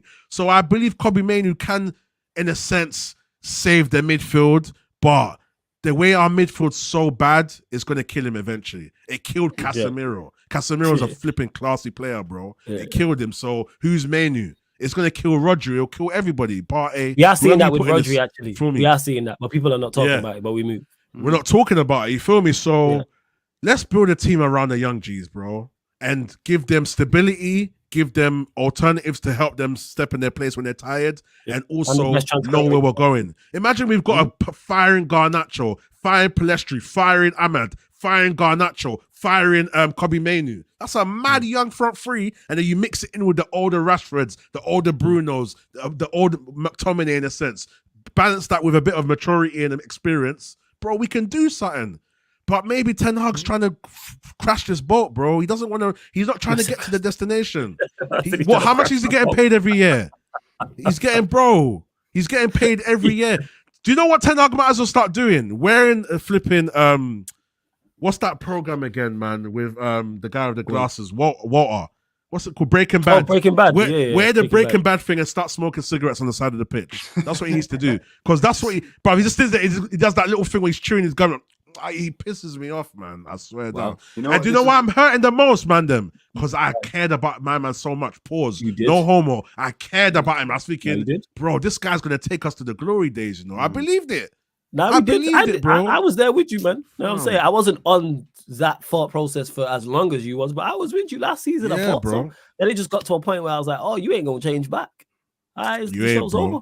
But next, so what's the next one? What's the next? I know you're trying to close it. What's the next thing that you want? The only thing I was going to say quickly is, it's like, you know, when you were saying about I hope he over the next 5 games maybe sticks to his blah blah blaze and all that. Yeah, I feel like this is a man that goes around bumping people. It's like he's not going to change. Do you know what I mean? He's just going to go bump the next man. Do you know what I mean? Like, I just feel like it's like once man scammed you, it's like, oh, I hope once he's finished scamming me, he's going to change. Like, it's scam artist, man. Like that's just what it is. And to God, actually read that. I'm going to say something quickly. If I'm being sensible and I'm taking my emotions out of it, what I think's happened to Ten Hag is that United's just defeated him. He's come to the club and seen how much of a mess it is.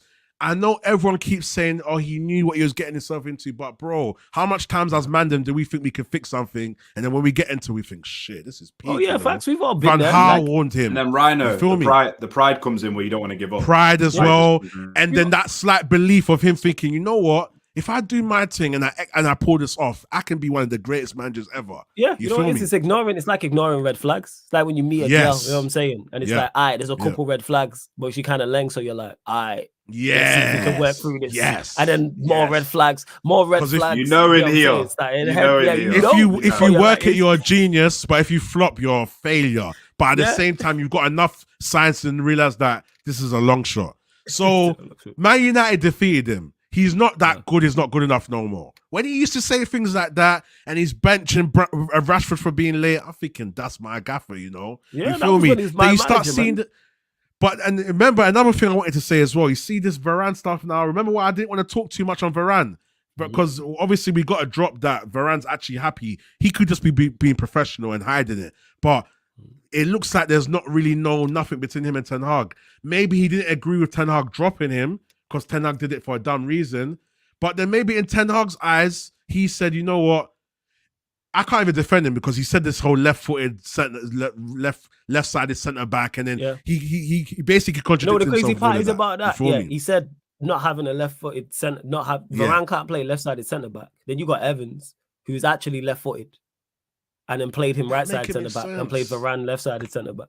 You see, Unless he actually said, you know what, I fucked up. You know what, let me change it. But if he came in the interview and said that, I'll rate him. No, you know what? I tried the thing and didn't work. Boom. You feel me? No, you know what it is with Ten Hag? He's like, this is none of your business. This is none of your business. So whatever you ask me, I'm going to give you some rubbish just to get you away. Yes. None of your business. I know what's going on. They don't know what's going on. You don't know what's going on. And that's another thing I want to add to our fan base. There's a lot of stuff we don't know what's going on. But I feel like my problem with Ten Hag is that he doesn't have the balance between, okay, these people are all training well. They can all make it to the pitch. But, okay, when it comes to the pitch now, who's not playing well? It's like he doesn't look at who's playing well on the pitch. It takes him too long. It takes him too long to realize, you know what, I need to drop Rashford, man. He's stinking up the place. I need to drop Antony. He's stinking up. It takes him too long. And I do believe there's a lot of things happening backstage, behind the scenes that we don't see. I do believe that. But please, Ten Hag, the last thing you can do is just do the basics. You feel me? I don't know. Have you not spoke about this whole Super League thing and that as We're well? gonna get to that as well because Gotti asked, yes, Sheik, like he said here. What is it though? If you haven't please, already, man, make please, sure Rhino you MGTV, subscribe to both the man them Unleash channels. Sports. Links are in the title. Rhino MGTV, by the way, Unleash Rhino's Sports. shows on Sunday are fire, man. Make sure you lock into the Sunday show. Yeah, come on, lock in, man. Yeah, that's good. I love that. I'm gonna get Flawless on this still. Yeah. Force 100%, invite. you already know. Yeah. You already know, man. Nah, Flawless is down, man. You already know I'm on that, man, for real. So yeah, in regards to the Super League, it's come back around. Please fill me in first because I don't know nothing about it. So it's not no set teams anymore. They're saying it's going to be 3 different divisions. They're saying there is going to be some form of relegation and promotion. What that is yet, we don't know. And it's not to replace the Premier League or other domestic leagues. They're looking for another new thing. They're looking for it to replace the Champions League. That's all we know so far. That's legit it. Yeah, they wanted to replace the champs. That's what it is. I thought they were going to say a little Carabao Cup or something. Champs? Are you buzzing? Do you know what football heritage the Champions League is? Are you mad? Hey, football heritage is all well and good, but... Flawless. So basically what you're saying to me is that they're trying to create a new competition. Yeah. Yes. It's going to have 3 different divisions. Yes. And it's going to replace the Champions League. Where is this coming from? Whose idea is it? Like, what's Perez, Florentino Perez, you know, the Real Madrid president. Him. Yeah. He's the guy. So he's basically come and said, this is what I want. Yeah, this is what's going on. How would this come into fruition? Does everyone have to agree on it kind of thing? That's where me and Leon spoke on this for about 40-45 minutes right at the start of the show. This all speculation now in regards to how it's going to work, when it will happen, because it's still the same thought process. They still have the same idea in regards to having set teams in there. So all the big clubs across Europe, they want them all in there. But now they're saying it's going to be expanded. There'll be 64 teams in total. How that exactly is going to work, they haven't said yet. We don't know. So a lot of it is up in the air, and there's a lot of question marks surrounding it. Hey, big up to Jez as well in the cook. CP, I see you as well. Yeah, Jez had a disaster class yesterday. Go on, carry on right up. So Sheik is saying, to be honest, it's nothing different from what the youth show is at the moment. So basically, it's the Champions League, but with more shitter teams in it. Nah, I wouldn't say that because there's gonna be guaranteed because they want all of the major teams in it. So all the main teams will be in it regardless. So you remember the Super League last time where they had the 12 teams? So I think it was like, I don't even remember it. All right, so remember it was United, Liverpool, City, Chelsea, all the Arsenal, big teams. Spurs, Real Madrid, Barcelona, PSG, Bayern Munich, and then there's a couple of it. So them set 13 teams, however many teams are definitely involved in it. So that's what they want. They want those teams set, but then they're going to have additional teams in there. Now, how many? So it's not about where you are in the league. It's just the type of team you are. That's the question mark. No, that's the question because that's what we was discussing and speculating in regards to how do you get into it. I've got a chip in it. I've got a stream in 10 with the boxing minutes. Anyone wants to look into Day of Reckoning boxing? I'll redirect to you. You on your channel, yeah? Yeah, my channel. We're going to be live. Sports. I'll redirect to you. Yo, you man. Peace. It's always a pleasure. And bless her. Every single time. Don't get too stressed about Ten Hag, man. It's not worth it, man. You know what I'm saying? Speak up, Leon. We will redirect to him, but yeah, that's what it was. So we was discussing. So a lot of it's speculation. So it's 64 teams as compared to 72 teams in the Champions League. So it's less teams. It's less teams. Bear in mind, what's the point of it? Like, what's the benefit? Money. Of it? Like, it's a money thing. Money. Okay, that's how they're looking at it because it's not There's no basically done by UEFA or Premier. Big teams are no. The main difference is the big teams are not missing. So, for instance, Chelsea are not going to ever be out of it. Same way with them. Like, you can be relegated, but they're still going to be involved. Basically, they want the big. That's guaranteed. What it is. Marketing guaranteed. Also, they said as well a couple other things. The games will be streamed free, so you wouldn't have to pay a subscription fee, so everyone can watch them. And also, it's fixed ticket prices. That's another important piece of information. But everything else is up in the air. So me and Leon was on here talking about it, just speculating. So we will see what happens with it. But yeah, your thoughts on it? I just think it's another whole bunch of nonsense, man. I'm just tired of all of these extra things and let's try this, let's try that. Oh, we're going to go to America. We can play it. All this. I'm tired of it, man. Like, let's just stick to what we have and just focus on making the leagues better. Let's get better VAR, better referee decisions. Let's focus on the flaws of the Premier League, the flaws of any other league that we're in, and let's work on that, man. We've got Champions League. UK-wise, we've got FA Cup, we've got Carabao Cup, we've got Europa League. Like, why do we need a whole nother battle of the big teams? And then, it's just extra pressure, extra more work for these players and that. We need to go back to players playing once a week, bro, or twice a week within reason.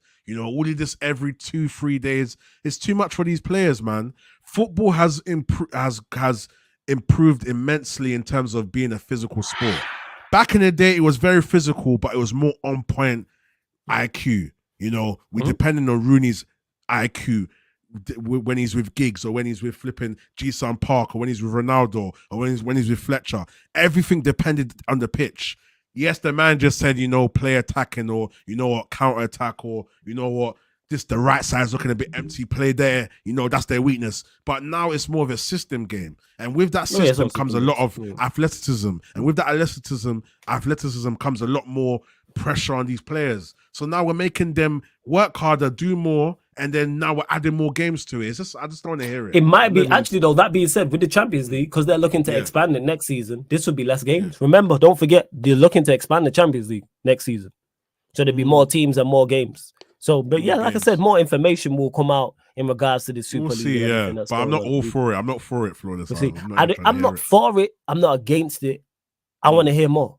I like the premise. Yeah. I like the idea of there being promotions and relegations. I like the idea of potential other teams being able to get into the mix. I like the idea that it's going to be live stream free. I like the idea of fixed ticket prices. I like the idea of say Manchester United, Liverpool.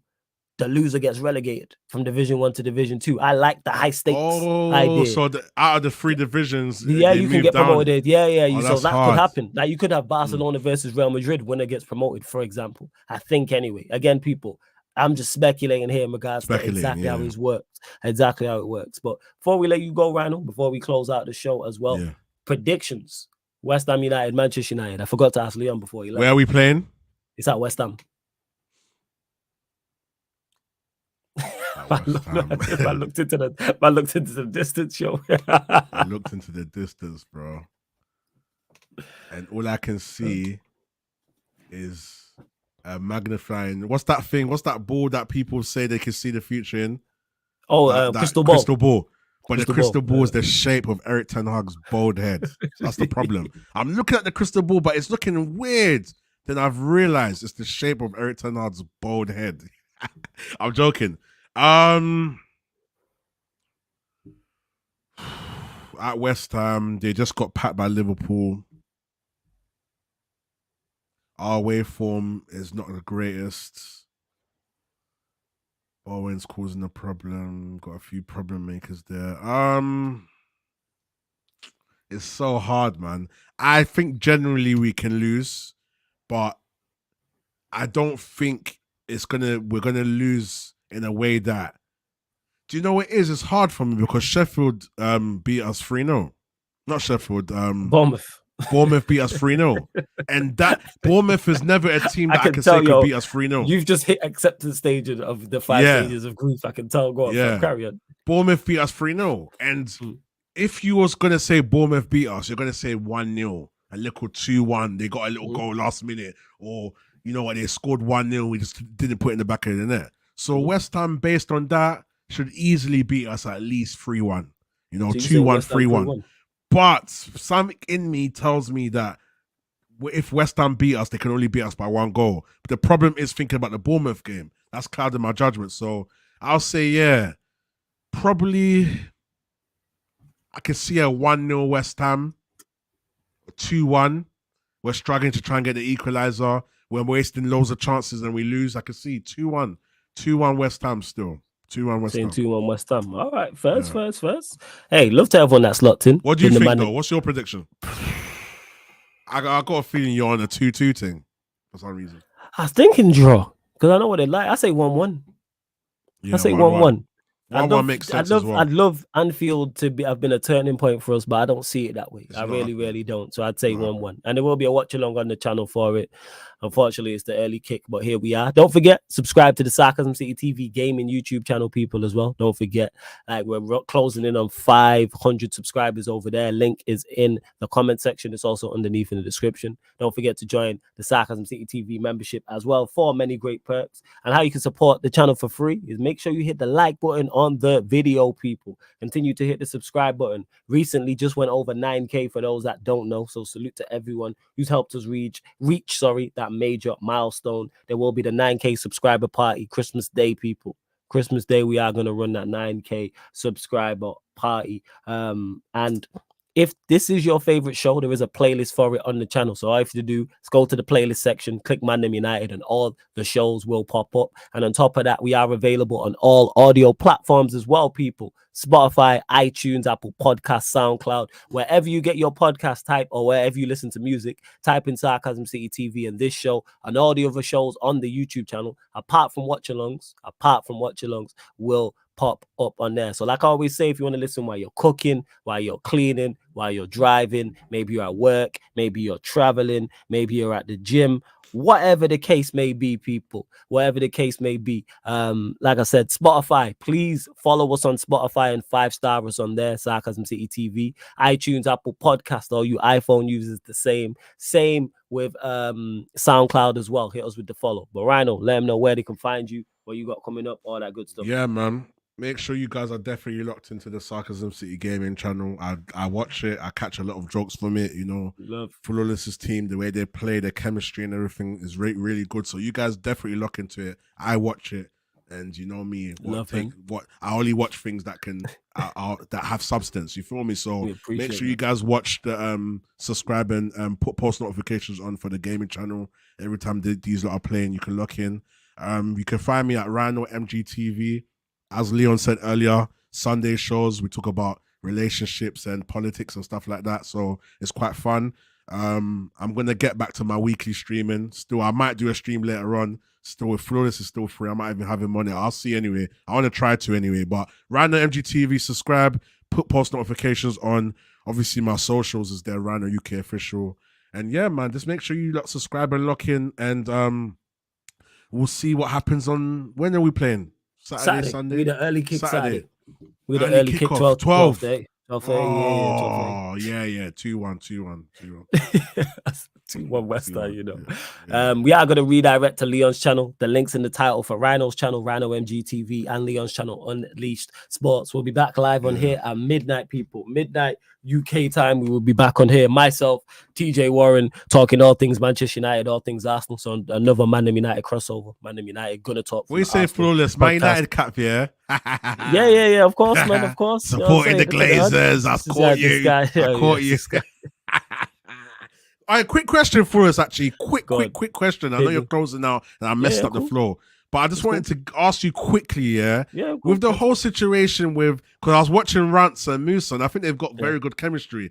And I'm starting to see like a different side to Rance in the sense where Rance is more kind of composed in a sense that normally he comes up with a lot of like, I wouldn't say outlandish stuff, but he's kind of brutal with it, but in a bad man way sometimes. But I feel like he's compromising a lot more now, and it's very interesting.